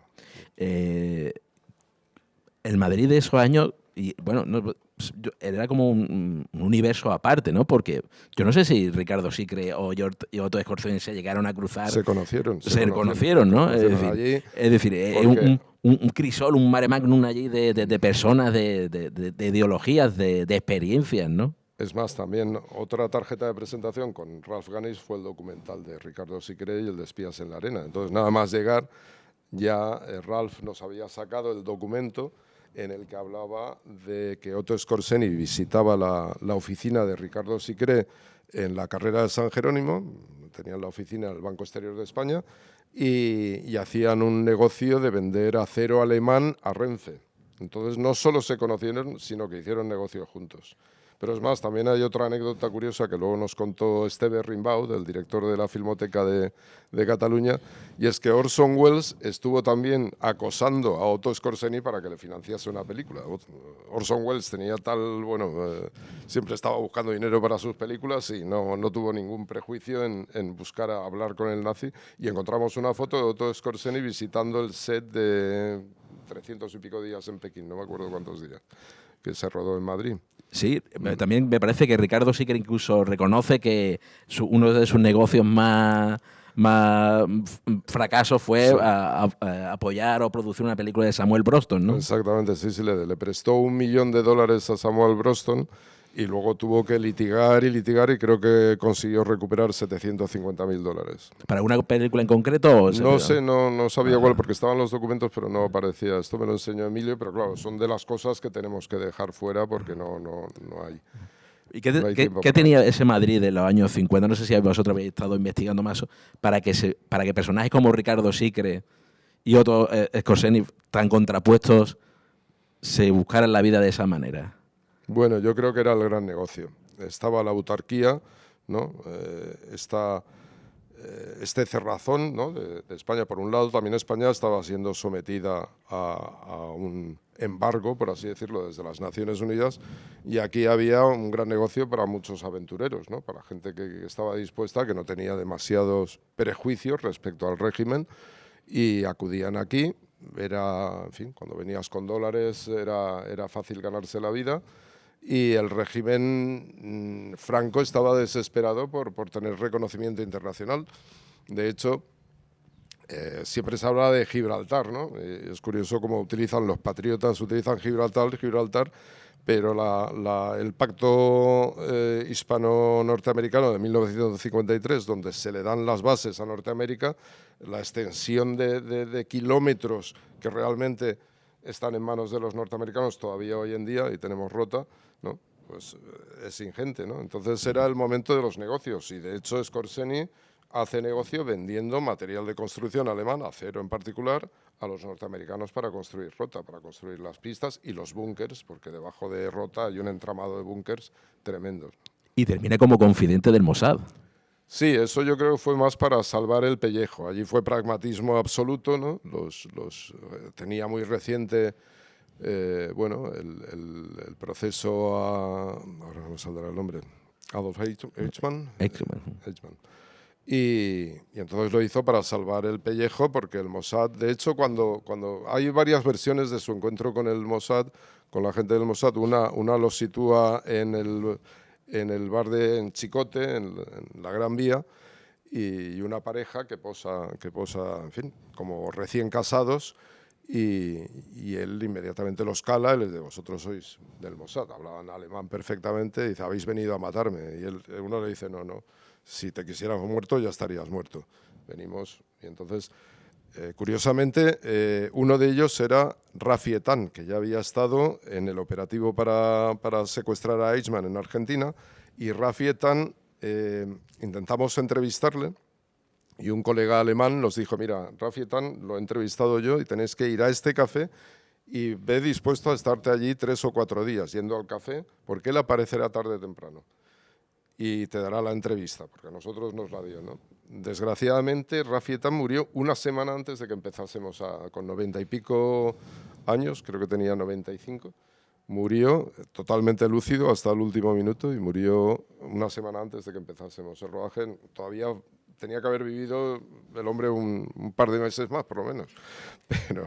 Y fue una pena, porque hubiéramos tenido al auténtico agente del Mossad que Vuestro documental, además, Otto Skorzeny, también se puede ver en la plataforma Netflix, una plataforma donde hay, muy generalista en el sentido de que tiene muchos seguidores. Últimamente creo que es un tema el de el nazismo en España, o la presencia de nazis en España tiene cierto interés, ¿no? O al menos ha sido reflejado, pues recientemente se ha publicado un libro, Nazis en la Costa del Sol. El director Oscar Aybar, antes lo estábamos comentando, bueno, ha realizado la película El Sustituto, la serie de Netflix también, Jaguar. Siempre ha existido ese interés o fascinación hacia el universo nazi y más concretamente en nuestro territorio, ¿no? Bueno, yo creo que esto es inherente no solo al documental, también al cine, ¿no? Ahí tenemos pues la mafia, ¿no? Los Soprano, Goodfellows, en fin, todas las películas de Scorsese relacionadas. Parece que el asesino, el malo, cautiva más que el bueno, ¿no? Es triste, no sé, las audiencias les gustan más los malotes que la gente buena o la gente heroica. Entonces yo creo que es algo para que los psicólogos estudien, porque esa fascinación por el mal y no una fascinación por el bien, no sé. Y hablando del mal y de villanos, en Urraca el cazador de rojos nos encontramos a alguien totalmente volcado con el lado oscuro, ¿no? Es decir, Pedro Urraca, ¿no? Y también un poco siguiendo el hilo de los anteriores documentales, cómo se enfrenta la familia al peso de la historia, ¿no? Bueno, la historia de este documental comienza el día que presentamos el documental de Otto Skorzeny en la sede de la Universidad de Alicante. Y bueno, yo soy alicantino de nacimiento y entonces estoy hablando con amigos, con profesores y Loreto, que ha estado en el público, habla con mi socio y amigo Pedro y ahí establece una relación, le cuenta la historia. Pedro compra inmediatamente Entre Llenas, el libro novelado, es una mitad ficción, mitad realidad, y le fascina la historia. Yo en ese momento estoy realmente harto de malos, ya he tenido mi sobredosis de Skorzeny y yo tengo otros proyectos documentales que van más de la gente más afín, de los defensores de la República y de las libertades, y entonces no lo veo del todo claro. He de confesar que es la energía de Pedro y de Loreto los que me convencen, y de mis otros socios dentro de la productora.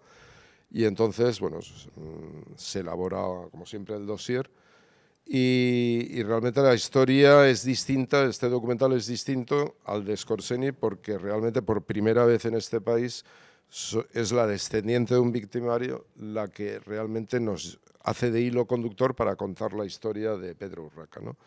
Y no es tanto la historia de Pedro Urraca, que es un victimario más, ni peor ni mejor que muchísimos, de hecho no tan cruel, ni él, no tenemos constancia de que asesine él directamente a nadie ni que ejecute a nadie. Ahora, era una escoria de persona, no solo porque persiguió a los republicanos, sino porque era un hombre sin ideología que todo lo hacía por dinero. Realmente era un sicario del fascismo, ¿no? Que se dedicó a perseguir a los republicanos y luego también encontró otra manera de ganarse la vida muy bien, que fue extorsionar a los judíos que huían del Holocausto, ¿no? El tío con su mujer monta una asociación de ayuda al pueblo judío, como una asociación que era una tapadera falsa, y entonces embaucan a muchísima gente que huía desesperadamente del Holocausto, los embaucan ofreciéndoles pasaportes, salvoconducto por la península ibérica, y realmente lo que están haciendo es apropiarse de su dinero, de sus bienes, de sus cuadros y enriquecerse, ¿no? Realmente es, pues yo creo que el peor de los sicarios, ¿no? El que lo hace todo por dinero. La vida humana, el sufrimiento humano no tiene para él ninguna importancia y es un personaje, para mí es casi peor que Skorzeny, ¿no? Skorzeny todavía hay un punto de idealismo, pero este no hay idealismo. Y da lugar a Urraca cazador de rojos y vemos el tráiler. Es un depredador, Urraca. Yo no sé si puedo decir que es peor que una alimaña. No quiero usar la expresión mexicana, sino diría que era un hijo de su chingada madre. París pendant l'occupation. París durant l'ocupació. Les Allemands y cherchent... Els alemanys busquen tot aquell que és antifeixista. I, per tant, els espanyols que havien combatut a Espanya sabem molt bé amb qui s'enfronten. Quien ha dado la información a la policía alemana es el señor Urraca. Toda esa red está Urraca en la mitad. De pronto ver que hay uno que está hablando de tu abuelo y que está diciendo que es la persona encargada de haber hecho capturar a los máximos dirigentes de la República, pues me costava muchísimo creérmelo. Truco al seu lloc de feina i jo li dic: soc la Gemma Aguilera, soc periodista de Barcelona i voldria parlar amb tu sobre el teu avi. En aquell moment es produeix un silenci bestial. Ella decideix fer-li front quan és descoberta. És a dir, fins a aquell moment ella estava amagada.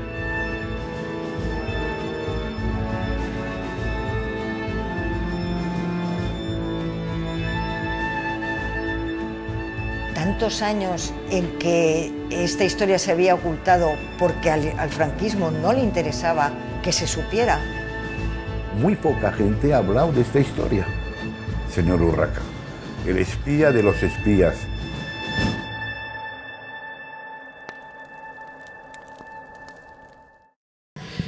Este documental puede ser un poco la representación que tenemos los españoles con nuestra propia historia, ¿no? Es decir, Loreto Urraca, más que la historia sobre su abuelo, es la historia sobre ella, ¿no? Bueno, es la historia sobre ella, sobre su padre, y también, bueno, Loreto era una persona que vivía ajena. Es verdad que el abuelo no fue una figura presente. Muchos de nosotros sí que hemos tenido a nuestros abuelos como figuras presentes, ¿no?, en nuestra vida. Pero en el caso de Loreto, pues no tomó contacto con su abuelo a los 18 años, ¿no?, y desconocía por entero a qué se había dedicado su abuelo. Ella pensaba que era un alto funcionario de la diplomacia española en Bruselas, pero no tenía ninguna recolección. Entonces salió un artículo en El País, creo que fue en el 2008, y de repente allí se encuentra que su abuelo era este personaje, ¿no? Entonces Loreto, una mujer formada en democracia, que trabaja además para la Unión Europea, una mujer políglota, pues se queda asombrada y tiene como necesita de alguna manera averiguar quién era su abuelo y qué había hecho, ¿no? Y conforme cuanto más averigua de su abuelo, más se distancia, ya estaba distanciada, más se distancia de él.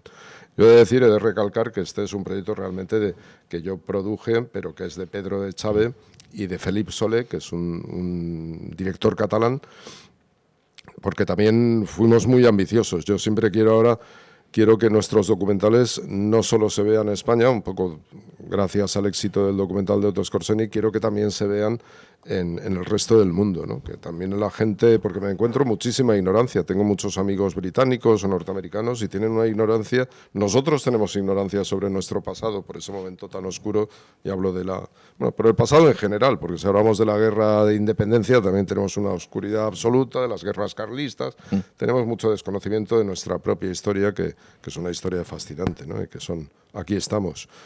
Pero bueno, tengo ese interés y también por ganar dinero. El primer documental que hemos ganado dinero ha sido con el de Otto Skorzeny, cuando Netflix nos compró los derechos, ¿no? Hemos ganado dinero no solo nosotros, Televisión Española, las televisiones que han entrado, y eso es bueno porque de alguna manera nuestra pequeña productora pues nos ayuda a seguir haciendo trabajos, ¿no? Entonces, ya me he perdido. No, bueno, la relación que tenemos nosotros con nuestro pasado, es decir, preguntarte eso sobre la relación que tenemos los españoles, no sé si muy diferente a la que tú tienes relaciones con gente, con británicos, nuestra relación con nuestra propia historia, a partir de haber recibido vosotros nuestro pasado es traumático, es totalmente traumático, pero creo que también es traumático para los, entre comillas, vencedores, porque aquí no venció nadie, fue un desastre para todo el pueblo español, ¿no? Creo que tenemos un pasado que después de 40 años de democracia todavía los demócratas no han hecho los deberes por entero, o los gobiernos democráticos, ¿no? Las heridas siguen abiertas, las heridas de los que perdieron la guerra y están en las cunetas y entonces en este caso, en el caso de Urraca, por primera vez una persona tiene la valentía, Loreto, de hacer pública que ella reniega del pasado victimario, de verdugo y de mala persona de su abuelo, ¿no?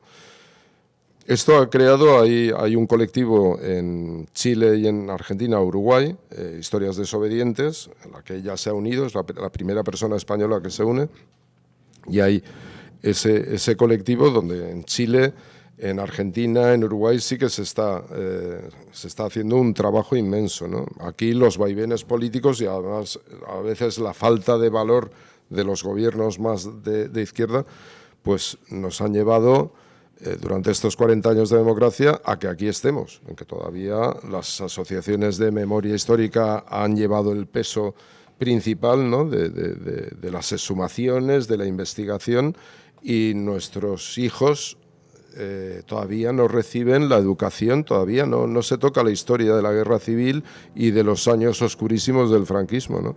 Entonces queda mucho por hacer. Y también a los descendientes de yo no diría, ahora, sí, esperamos a que pase el helicóptero. Entre campana y helicópteros. También los descendientes de los vencedores, ¿no? Creo que también queda. Yo, por parte de mi madre, soy descendiente de vencedores. Mi abuelo era un hombre muy ligado, un ultracatólico, ligado al movimiento tradicionalista, o sea, más de derechas creo que no se puede ser. Y como yo vivía la vida por el lado de mi madre y mi padre, que venía de una familia de libres pensadores, ¿no?, pues esa dicotomía pero creo que queda un largo trabajo que está basado, yo creo que en la labor que hacemos con los documentales, en la publicación de libros, al final basado en la cultura, en la difusión, y aquí desgraciadamente tenemos a una serie de historiadores revisionistas, o como se les quiera llamar, yo les llamo profranquistas, que siguen insistiendo en una falsa historia, en esa historia que crearon los vencedores durante 40 años, la historia de Ricardo de la Cierva, la historia, en fin, que se sigue manteniendo de alguna manera para justificar algo que nunca tenía que haber ocurrido, que fue un golpe de Estado muy cruento. Y es verdad que aquí hubo, el pueblo español, dio origen a una guerra civil terrible, como todas las guerras, pero una posguerra todavía peor. Este país siguió en guerra, ha seguido en guerra hasta que llegamos a la democracia. El Estado franquista ha asesinado continuamente y solo cejó en su represión en su represión masiva, porque los nazis y los fascistas italianos perdieron la guerra. Si no hubiera seguido matando y hubiera aplicado, en vez ya tenían al psiquiatra a Nájera, para darles una justificación moral, igual que los nazis se cargaron a los judíos, pues estos se podían haber cargado a todo aquel que oliese a rojo, ¿no? Nájera hablaba del el gen comunista, en fin, ya tenían las justificaciones, se las buscan, como siguen hoy en día buscando la justificación a esa guerra civil terrible que llevó a nuestro país al medievo. Y al igual que hicisteis en Nerja en el 2017, habéis tenido pues con cada documental una gira de presentación en distintos puntos, con encuentros. ¿Qué recepción habéis tenido con vuestros documentales? Bueno, en el documental, la versión, hay dos versiones, una en catalán, ¿no? Para nuestra sorpresa, Televisión de Cataluña tuvo mucho interés desde el minuto uno en difundir el documental. Digo en general, de todos vuestros trabajos, la percepción que habéis tenido con el público a la hora de... Bueno, muy buena. Realmente hemos recibido muy buenas críticas. Todavía no ha habido ningún ataque, digamos, de estos historiadores que menciono, de nadie, digamos, con una cierta formación, de hablarnos de que por qué no hacemos un documental de Paracuellos y este tipo de chorradas. Sí que hemos recibido, ¿no?, de gente bastante analfabeta. Pero... porque todo lo que contamos está documentado, ¿no? Sí que hemos recibido críticas de gente muy nazi, muy fascista, de Otto Skorzeny, de la visión que damos, pero bueno, ¿yo qué quieres que te diga? Si tu ideología es la nazi, tu opinión no tiene ningún valor para mí, ¿no? Pero la acogida ha sido muy buena. Hemos hecho un cálculo y Espías en la Arena lleva casi 1.200.000 telespectadores, ¿no?, sumando las diferentes veces que se ha emitido, tanto en la televisión española como en la catalana, como en la balear. Pues llegar a 1.200.000 personas, pues oye, es un orgullo, ¿no? Y la gente sigue viéndolo. Entonces, las sensaciones son muy buenas. Pues si no te parece mal, Pablo, abrimos un turno de opinión o si queréis compartir alguna reflexión o visión o alguna pregunta que queráis hacerle a Pablo. Pero tú un momentito. Sí, no, quería preguntarte el documental Urraca, ¿dónde y cuándo se podrá ver?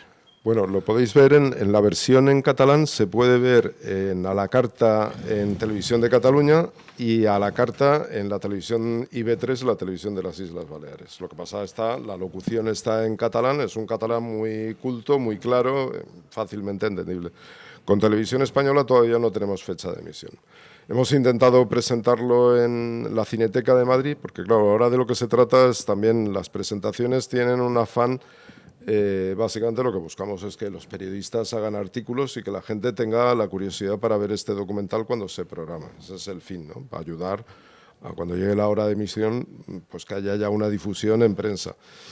En este caso, en la Cineteca nos han dicho que no entraba, la temática de nuestro documental no entraba dentro de la programación de Cineteca. Yo he llegado a la conclusión que Cineteca está hoy en día en manos de la Ayuso y del pequeñito, ¿cómo se llama? Almeida. Y que los programadores no quieren arriesgar sus puestos de trabajo por eso, ¿no? Entonces, alguien me comentaba, no, si hubiera sido tu película, lo mismo.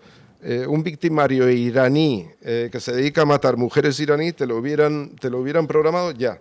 Pero como tocas un tema de aquí de España, pues tienen miedo. Pero una historia iraní del mismo carácter, que no, eso no significa que lo que está ocurriendo en Irán sea terrible, tan terrible como lo nuestro, ¿no? Pero sí, cuando es ajeno, lo mismo. Scorsese sí que estaban dispuestos, porque como es un asesino de fuera, pues no pasa nada, ¿no? Pero hay esa falta de valentía de los programadores, es una especie de auto. Ojalá me equivoque, pero sí que a veces percibes que hay una cierta autocensura por miedo, sobre todo si estás, tu salario depende de un político que no es un político demócrata, al fin y al cabo, ¿no?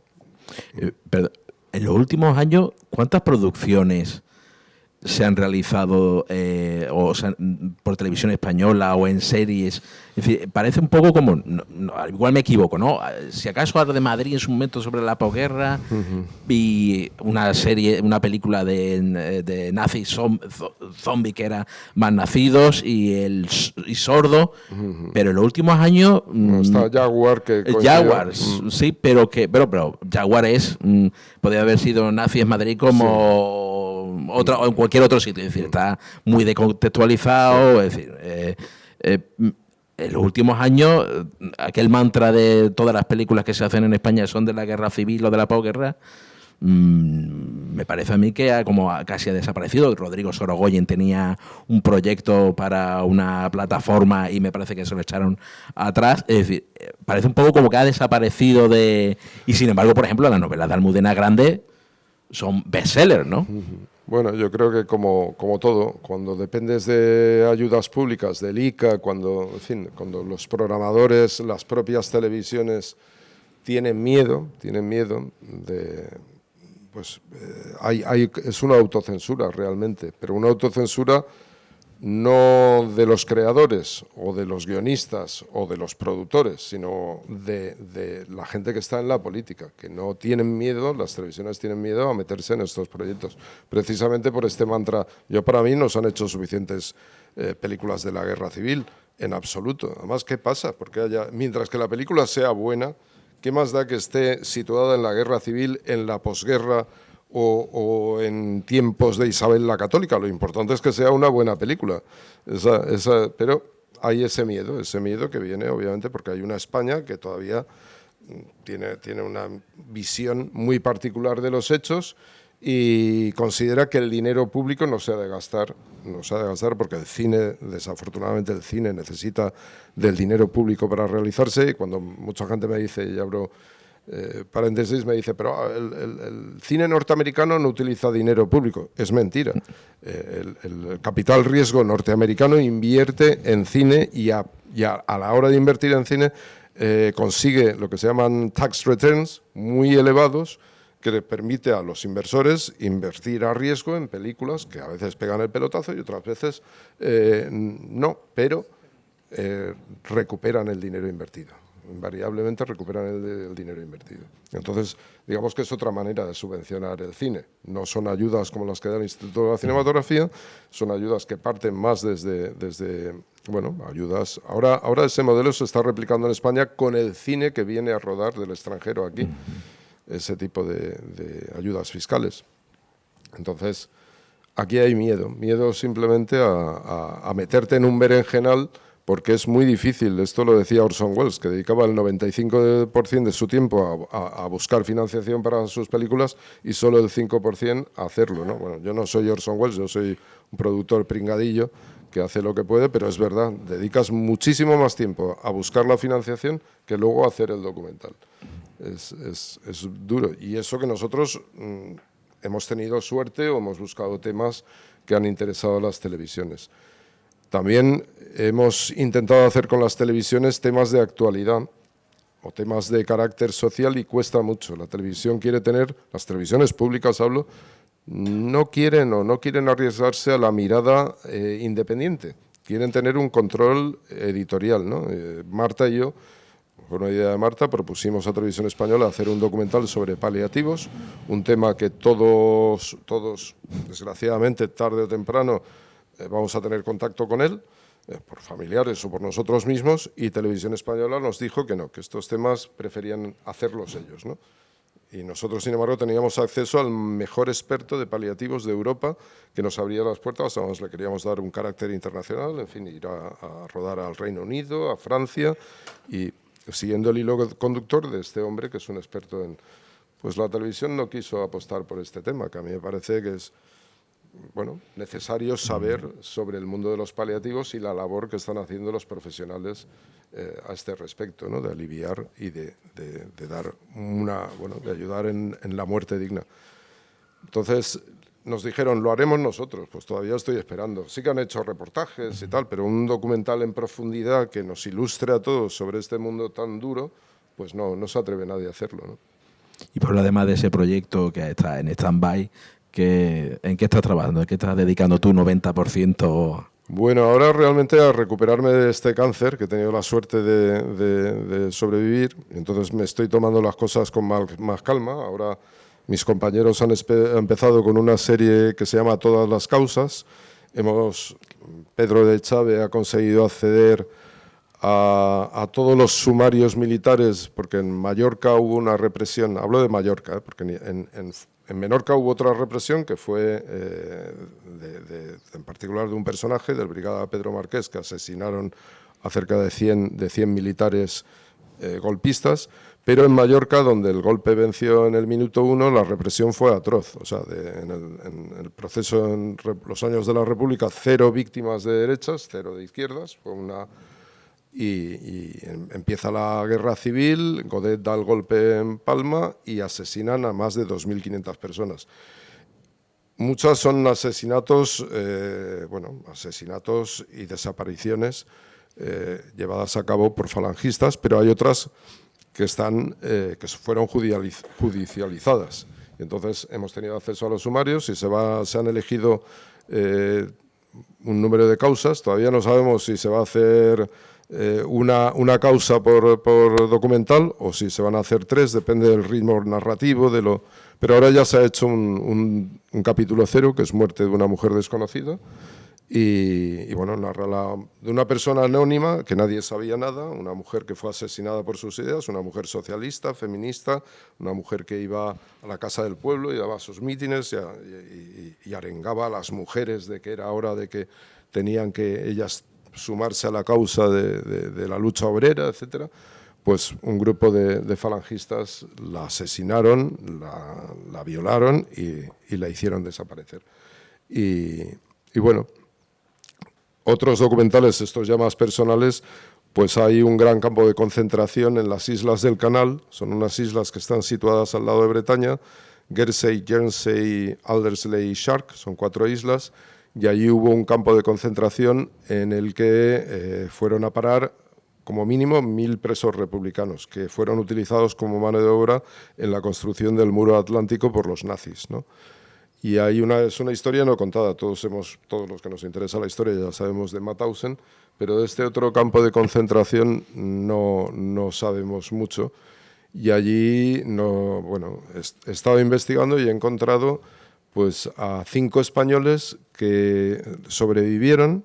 Los nazis no fueron particularmente crueles con los españoles de este campo de concentración, también asesinaron a algunos, fueron sobre todo crueles con los ucranianos, que pertenecían al ejército soviético, y con los judíos franceses que terminaron allí, ¿no? Y me parece que es una historia que tiene que ser contada. La maravilla de esta persona es que hubo 5 españoles que se quedaron a vivir en estas islas y crearon familias, y cada año los familiares se reúnen y hacen un homenaje no solo a los republicanos españoles, sino a todas las víctimas del nazismo en esas islas, ¿no? Y entonces tengo los teléfonos, los contactos, y este es el proyecto que más me gusta. Otro proyecto que tenemos también, estoy buscando también proyectos con ese carácter internacional. Aquí tenemos el ingrediente: soldados ucranianos, judíos franceses, españoles. Hay hasta un teniente nazi que deserta y se une a la resistencia en la isla, algo inaudito, ¿no? Un nazi que deserta de sus filas y se une a los otros. Igual, en fin, qué le motivó, qué le llevó a eso, pero se la jugaba, desde luego. Otro documental, un documental sobre el tercer regimiento de Marcha del Chad, que fue un regimiento francés en el que estaba englobado la 9, entonces es dar a conocer la historia de la 9, pero también de otras compañías que estaban formadas con muchísimos españoles. La 9, afortunadamente ahora se conoce más la historia de la 9, aunque todo termina en la liberación de París y hay mucha más 9, ¿no? De hecho, la 9 tiene luego un recorrido. Y ese es un documental que ya hace años, con Paco Roca, que hizo Los surcos del azar, pues una historia que hay que contar, pero desde un punto de vista totalmente histórico, documentado. Marta y yo estuvimos en París, logramos entrevistar tenemos las entrevistas inéditas con 2 de los veteranos, y ese es otro documental que nos gustaría mucho hacer a Marta y a mí, ¿no? Y qué más, y hay más, en fin, puedo seguir hablando. Temas hay inagotables. Creo que Pablo tenemos por aquí una intervención. Bueno, yo quería agradeceros a los dos, Ricardo, por este confabulado y la maravilla de tener aquí a Pablo Azorín. Me han encantado los documentales, me parecen de un rigor, y mezclar esa mezcla de humanidad con los familiares, con los testimonios, con un esfuerzo ímprobo, tanta información que se nota, que dice solamente una hora, quiero más, porque hay tanto detrás, tanta información detrás de esa pequeña hora que me parecen fascinantes. Yo estoy muy preocupada, me dedico a la enseñanza, y cada generación última de gente de segundo de bachillerato que le importa muy poco la historia, que te dice, pero profe, ¿qué más da? Yo les digo, tenéis que ir a votar cuando tienen 18 años, votar a quien queráis, pero tenéis que ir a votar. ¿Pero qué más da, profe? Nos da igual, les da igual. El presidente Franco, llegas a leer Entonces, tengo una preocupación muy honda y muy profunda por qué le estamos enseñando a nuestros jóvenes de historia. No le estamos enseñando nada. Yo le pido a mi compañera de historia, por favor, explícale la dictadura, el exilio, porque yo les doy literatura y necesito que sepan, no es que yo ahora voy por la Edad Media, estoy con la Reconquista, entonces documentales como los tuyos, vamos, es que yo les doy literatura y se los voy a poner, porque creo que tienen mucho que aprender de la historia, tenemos mucho que aprender, pero la culpa creo que está también en cómo les transmitimos, es lo que tú has dicho, durante 40 años no se ha hecho un ajuste de cuentas con el pasado. A veces miramos con admiración a Alemania y decimos, ellos sí lo hicieron, pero claro, hay una diferencia. En Alemania el fascismo perdió, aquí ganó, y yo creo que esa es una de las claves. Y bueno, muchísimas gracias de verdad por vuestro trabajo y muchísimas gracias por el confabulado de hoy. Me ha encantado, ¿eh? Y muchas un privilegio. Pues, muchas gracias por tu pues sí, ¿no? Pablo, en cuanto a la labor que vosotros desarrolláis, ya para finalizar, de divulgación, de difusión, de debate. Bueno, yo he de abundar un poquito, porque ahora en la Universidad de Alicante nos ofrecían hacerlo en el campus universitario, que tenía una sala enorme, pero Israel, que es el encargado del Departamento de Cultura de la universidad, nos dijo, mira, si lo hacemos en el campus van a venir 6 estudiantes frikis y no va a venir el público porque el campus de Alicante está lejos de la ciudad, entonces la gente de Alicante le va a dar pereza subir al campus, en fin. Y al final lo hicimos en la sede, pero gente joven había poquísima en la sala. Y eso, desgraciadamente, nos está ocurriendo también. Yo no sé cuánta gente, la gente joven que ve los documentales es porque están haciendo historia. Esto, me he encontrado gente que hace historia, Pablo Azorín, tú has hecho el documental. Pero es un problema serio el que tenemos. En Alemania siguen, yo estuve en una exposición que era el mapa del terror que había en Berlín, en el centro de Berlín, una exposición donde yo veía que los colegios traían a los alumnos, había que ver cómo atendían a aquellos chavales, a los profesores, una exposición muy bien creada, ¿no?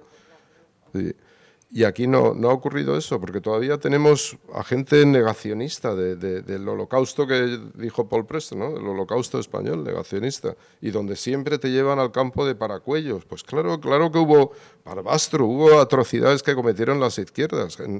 Se habla de los bombardeos, pues la República bombardeó Palma de Mallorca y causó 100 víctimas civiles. Vale, eso es la guerra, pero quien empezó la guerra no fue la República, fueron los poderes fácticos encarnados en la Iglesia, en los terratenientes y en el capital y en los militares africanistas, porque también hay que defender, es otro documental que me encantaría hacer, a aquellos militares de derechas, muchos católicos, está el famoso general Escobar, pero Aranguren, en fin, tantísimos, que pagaron con sus vidas su juramento de honor. Ahí sí que el honor es mi divisa. Ellos sí que eran hombres honorables que aún siendo críticos con el gobierno de la República, mantuvieron su fidelidad, ¿no? Entonces hay muchísimos militares que, pues, para mí, se ignora su existencia y su sacrificio y tendrían que pasar a la historia de España como hombres leales y nobles que pues ahí están, enterrados también en las cunetas del olvido. No digo, ¿sabes? Entonces, digamos que España tiene esa, no sé, creo que nos queda, la labor está en manos, si no del Ministerio de Educación, porque nunca ha habido, mi hija no sabe nada de la guerra civil, lo sabe por mí, y la mayoría, es que eso es lo terrible, que no tienen, y yo creo que a todos los que nos interesa la historia, nos fascina la historia de nuestro propio país. Claro, y ahora estamos viviendo este momento con un partido fascista en auge, en fin, es muy preocupante, y diciendo unas barbaridades y unas mentiras, ya no bulos, es que unas mentiras enormes. En fin. A ver, Pablo, ¿tú piensas que en esta situación de, como decía ella, de que los escolares del bachillerato muestren esa resistencia o esa apatía o esas no ganas de conocer la historia más reciente de su país, desde el 36, por ejemplo, o desde el 33 hasta aquí? Cuando llega la democracia, ¿qué responsabilidad tienen los gobiernos de izquierda? Bueno, y la izquierda en su conjunto, que a nivel académico no insiste, no. El señor Maraval, cuando hace su reforma, la primera gran reforma de todas las que llevamos 5 o 6, Maraval no hace hincapié en que en la transformación de los programas educativos se enfrente este país. No sé, mi hija nació en el 79, pues cuando empezó el bachillerato ya tenía que tener textos que la llevasen a la comprensión más inmediata de la realidad más inmediata histórica de este país. Y yo he oído a mis 2 hijos decir, nosotros no llegamos nunca, nadie nos habló nunca, no solamente de la guerra, ¿cómo nos iban a hablar de la posguerra? Ni de la dictadura. Es que nunca llegábamos ahí, llegaba junio y nunca llegábamos ahí. Pero la izquierda, en mi opinión, también es responsable por dejación, por omisión y por no tener el compromiso. Sin duda, Pilar, no voy a defender yo lo que se hizo mal. Es verdad que la transición fue una transición bajo la amenaza de los sables militares que estaban dispuestos a... O sea, Fue una transición cruenta, por más que se empeñen en decir que fue pacífica. Un amigo mío fue asesinado por derechistas. 2.000 contabilizados, 2.700. Pero lo que tenemos ahora... En las calles, bueno, desde los abogados de Atocha, y ya había empezado antes, hasta el año 82, 83, por parte de los grupos de la extrema derecha y por los grupos neonazis, siguieron asesinando a gente. Sin duda. No sé, solo se puede hacer, todos sabemos el papel que jugó Felipe González, Alfonso Guerra, las izquierdas, el propio Carrillo, ¿no? Donde realmente el hambre, yo no sé si por el poder o por el pragmatismo, otra vez nos volvemos a topar por pragmatismo, decidieron dejar en las fosas a todo el mundo y dejar en la fosa también a la historia de este país, ¿no? Lo que nos queda a nosotros es seguir divulgando, sí, claro, humildemente, los libros de historia, y ahí tenemos a Almudena Grandes, aunque Almudena es una gran novelista, pero sin duda toca la historia y se documenta muy bien. Esa es la labor. Poquito a poco lo que nos queda es... al final yo creo que seguimos en esta terrible España de las dos Españas, ¿no? El miedo al meter, bueno, en un temario de historia, meter la guerra civil y ver cómo la van a tratar, el miedo del profesorado, no sé, yo no es mi especialidad. Y encontrarse con la sorpresa de que tienes un abuelo o un tío abuelo, o etcétera, etcétera, que participaron. Pero bueno, muchísima gente, tú tienes que pensar que muchísima gente participó en esta guerra terrible nuestra. Sí, el ejército franquista utilizó carne de cañón, hay un montón de gente que luchó. Yo tengo 2 tíos que fueron niños soldados, con 15 y 16 años estaban en los requetés, y eso es un crimen de guerra, claro, meter a niños. Yo no me refiero solamente a la historia, a la guerra civil, a gente que va a descubrir que su padre y su abuelo estaban en los sindicatos verticales, que había participado en la represión durante el franquismo, que habían sido comisarios responsables de torturas, de detenciones, de desapariciones, etc. Entonces, este país no se quiere enfrentar a eso, porque es levantar las alfombras y ver lo que a cada uno nos corresponde. Bueno, yo creo que una parte del país sí que quiere y la otra no. Esta es lo que vivimos. Tengo mis dudas de que sea solamente una parte. No sé.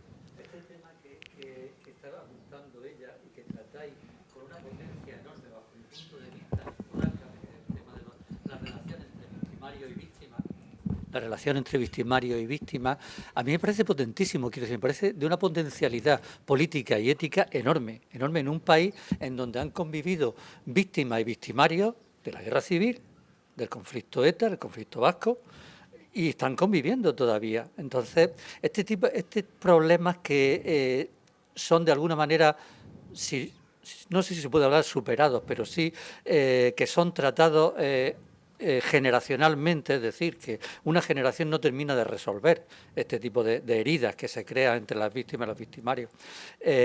Me parece de una potencialidad enorme la posibilidad de que familiares y descendientes, como tú dices, la asociación, como era la argentina, uruguaya, chilena, no sé qué, desobedientes, ¿no?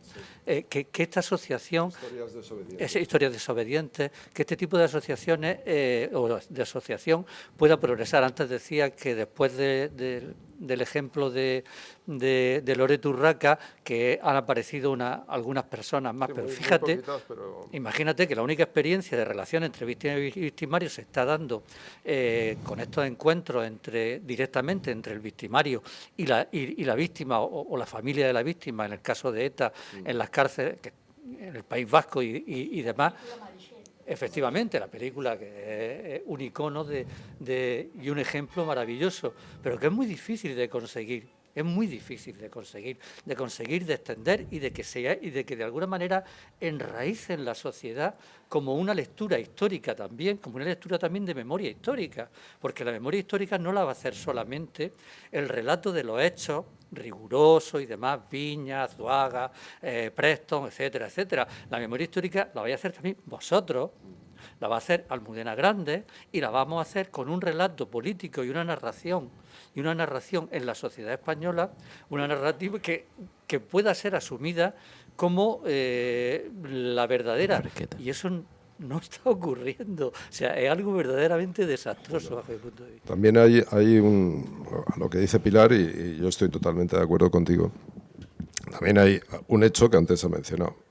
Ganaron la guerra. Ganaron la guerra, y ganar la guerra también tiene unas implicaciones económicas. Los vencedores, por lo menos los casos que yo conozco, en Mallorca, hubo un auténtico expolio de los republicanos, y de los republicanos con dinero. Y hay fortunas de Mallorca que se basan en ese expolio.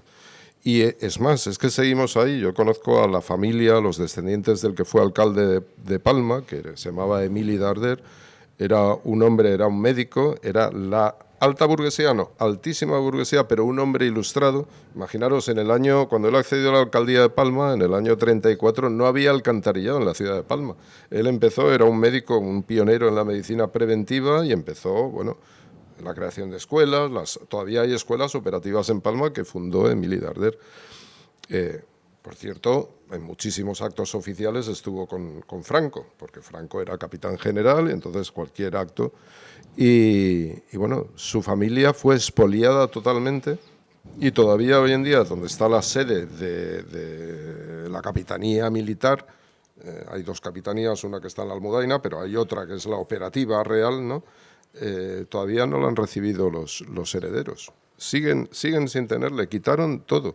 Pues así se dio con otras familias muy importantes de Mallorca, que eran bueno, gente ilustrada, que quería lo mejor para sus trabajadores, etcétera, ¿no? Y esto se extiende a toda la península. Entonces hay mucha gente. El otro día veíamos a los familiares de Queipo de Llano cuando sacaban sus restos y estaban allí. Pues estos se beneficiaron de todo lo que esquilmó este asesino. Y así, los mismos Franco. Franco se hizo millonario en la guerra, fue un gran negocio. Pero muchísimos fueron beneficiados. Yo, mi tío Emilio, que fue teniente coronel de ingenieros con Franco, pues llegó a ser el ingeniero jefe del pantano de Riaño, fue delegado a Hacienda, todos se beneficiaban. El régimen creó un entramado de... Y ese entramado continúa hoy en día, porque siguen las grandes familias, las grandes propiedades, los Urguijos, en fin, siguen ahí y siguen detentando un poder económico. Los medios de comunicación, cuando nos vamos, medios de comunicación, sea La Vanguardia, sea El País, siempre hay unos inversores de carácter económico allí, que rigen qué se va a publicar y qué no se va a publicar, a qué se le va a dar difusión. Nuestra única esperanza está en la enseñanza pública y en los medios de comunicación públicos.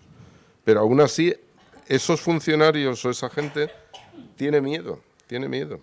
No sé, es la realidad. Vivimos todavía con el miedo ancestral de, no sé, por nuestros trabajos, ¿por qué no se nos programa un documental como Urraca en la Cineteca?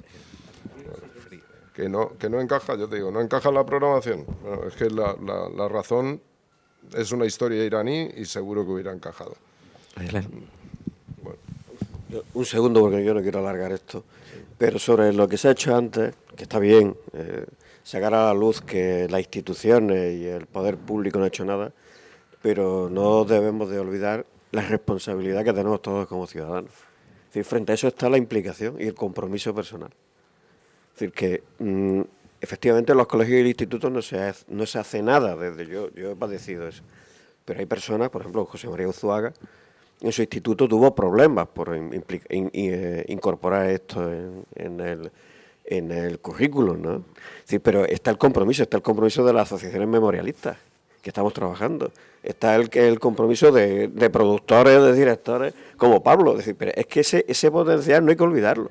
Es que la sociedad civil tenemos un compromiso democrático para sacar esto si las instituciones no lo hacen.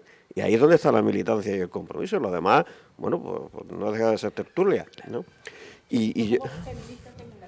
Sí, no, pues si yo no estoy acusando a nadie, ni nada por el estilo, ni leyendo la cartilla, no quiero decir esto, ¿no? No quiero decir esto. Sí, por supuesto.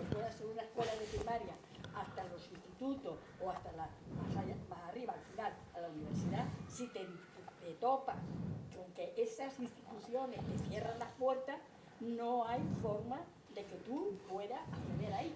Bueno, yo de lo único que puedo hablar, bueno, y el movimiento en este momento yo siempre digo que hay dos movimientos importantes que cuestionan el sistema ahora mismo, que es el feminista, porque rompe todo, desde el cuestionamiento del patriarcado, y el memorialista, porque está rompiendo el relato que se ha construido cultural sobre el tema. Y por eso tienen tanto miedo, y por eso la ultraderecha tiene esa animadversión precisamente por estos dos temas, porque si hay algo que la ultraderecha está cuestionando en este momento es el tema feminista y el tema memorialista. Pero en fin, yo solamente quería hacer una introducción y una pregunta a Pablo, y sobre el tema de los subdocumentales, sobre todo el tratamiento de los nazis. ¿Cómo estás viendo, con ese conocimiento que tú tienes, el surgimiento, se sabía que estaba ahí, de la ultraderecha en Alemania, y especialmente lo que acaba de pasar, el golpe de Estado que se ha desmantelado, pero que tenía pocos visos de ser, pero que demuestra cómo, hasta qué punto todavía el nazismo está en las Fuerzas Armadas y en parte de la sociedad civil alemana, ¿no? Es evidente que sigue ahí, sigue habiendo, pero yo creo que los poderes democráticos en Alemania y los valores siguen predominando, ¿no? Creo que es más peligrosa la situación que tenemos aquí. Allí la democracia creo que, yo creo que sigue habiendo una policía democrática. Ahora, no olvidemos que investigando lo de Otto Skorzeny, ahora no me acuerdo del general, pero era un general de las SS que era el encargado de la inteligencia en el frente oriental, y este tipo luego, a raíz de la Guerra Fría, etcétera, pasó a ser el jefe de los servicios secretos de la Alemania, de la República Federal Alemana, porque siempre tenemos no la democrática, que era, entonces este tío empezó a dirigir aquello, ¿no? Gergen, creo que se llamaba, Gergen, en fin. Hubo un ejercicio también de pragmatismo. La Guerra Fría les vino de puta madre a todos estos nazis y fascistas en Italia, y aquí no digamos, aquí Franco lo salvó la Guerra Fría y los intereses, en fin, la verdad es que fue una pena, ¿no?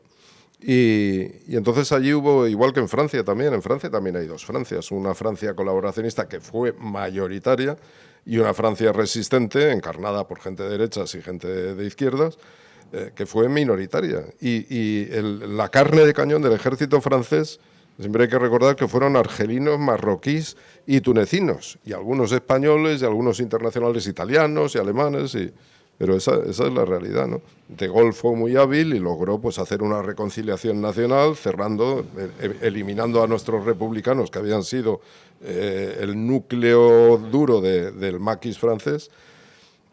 Pero el problema es que aquí ganaron los fascistas y allí perdieron.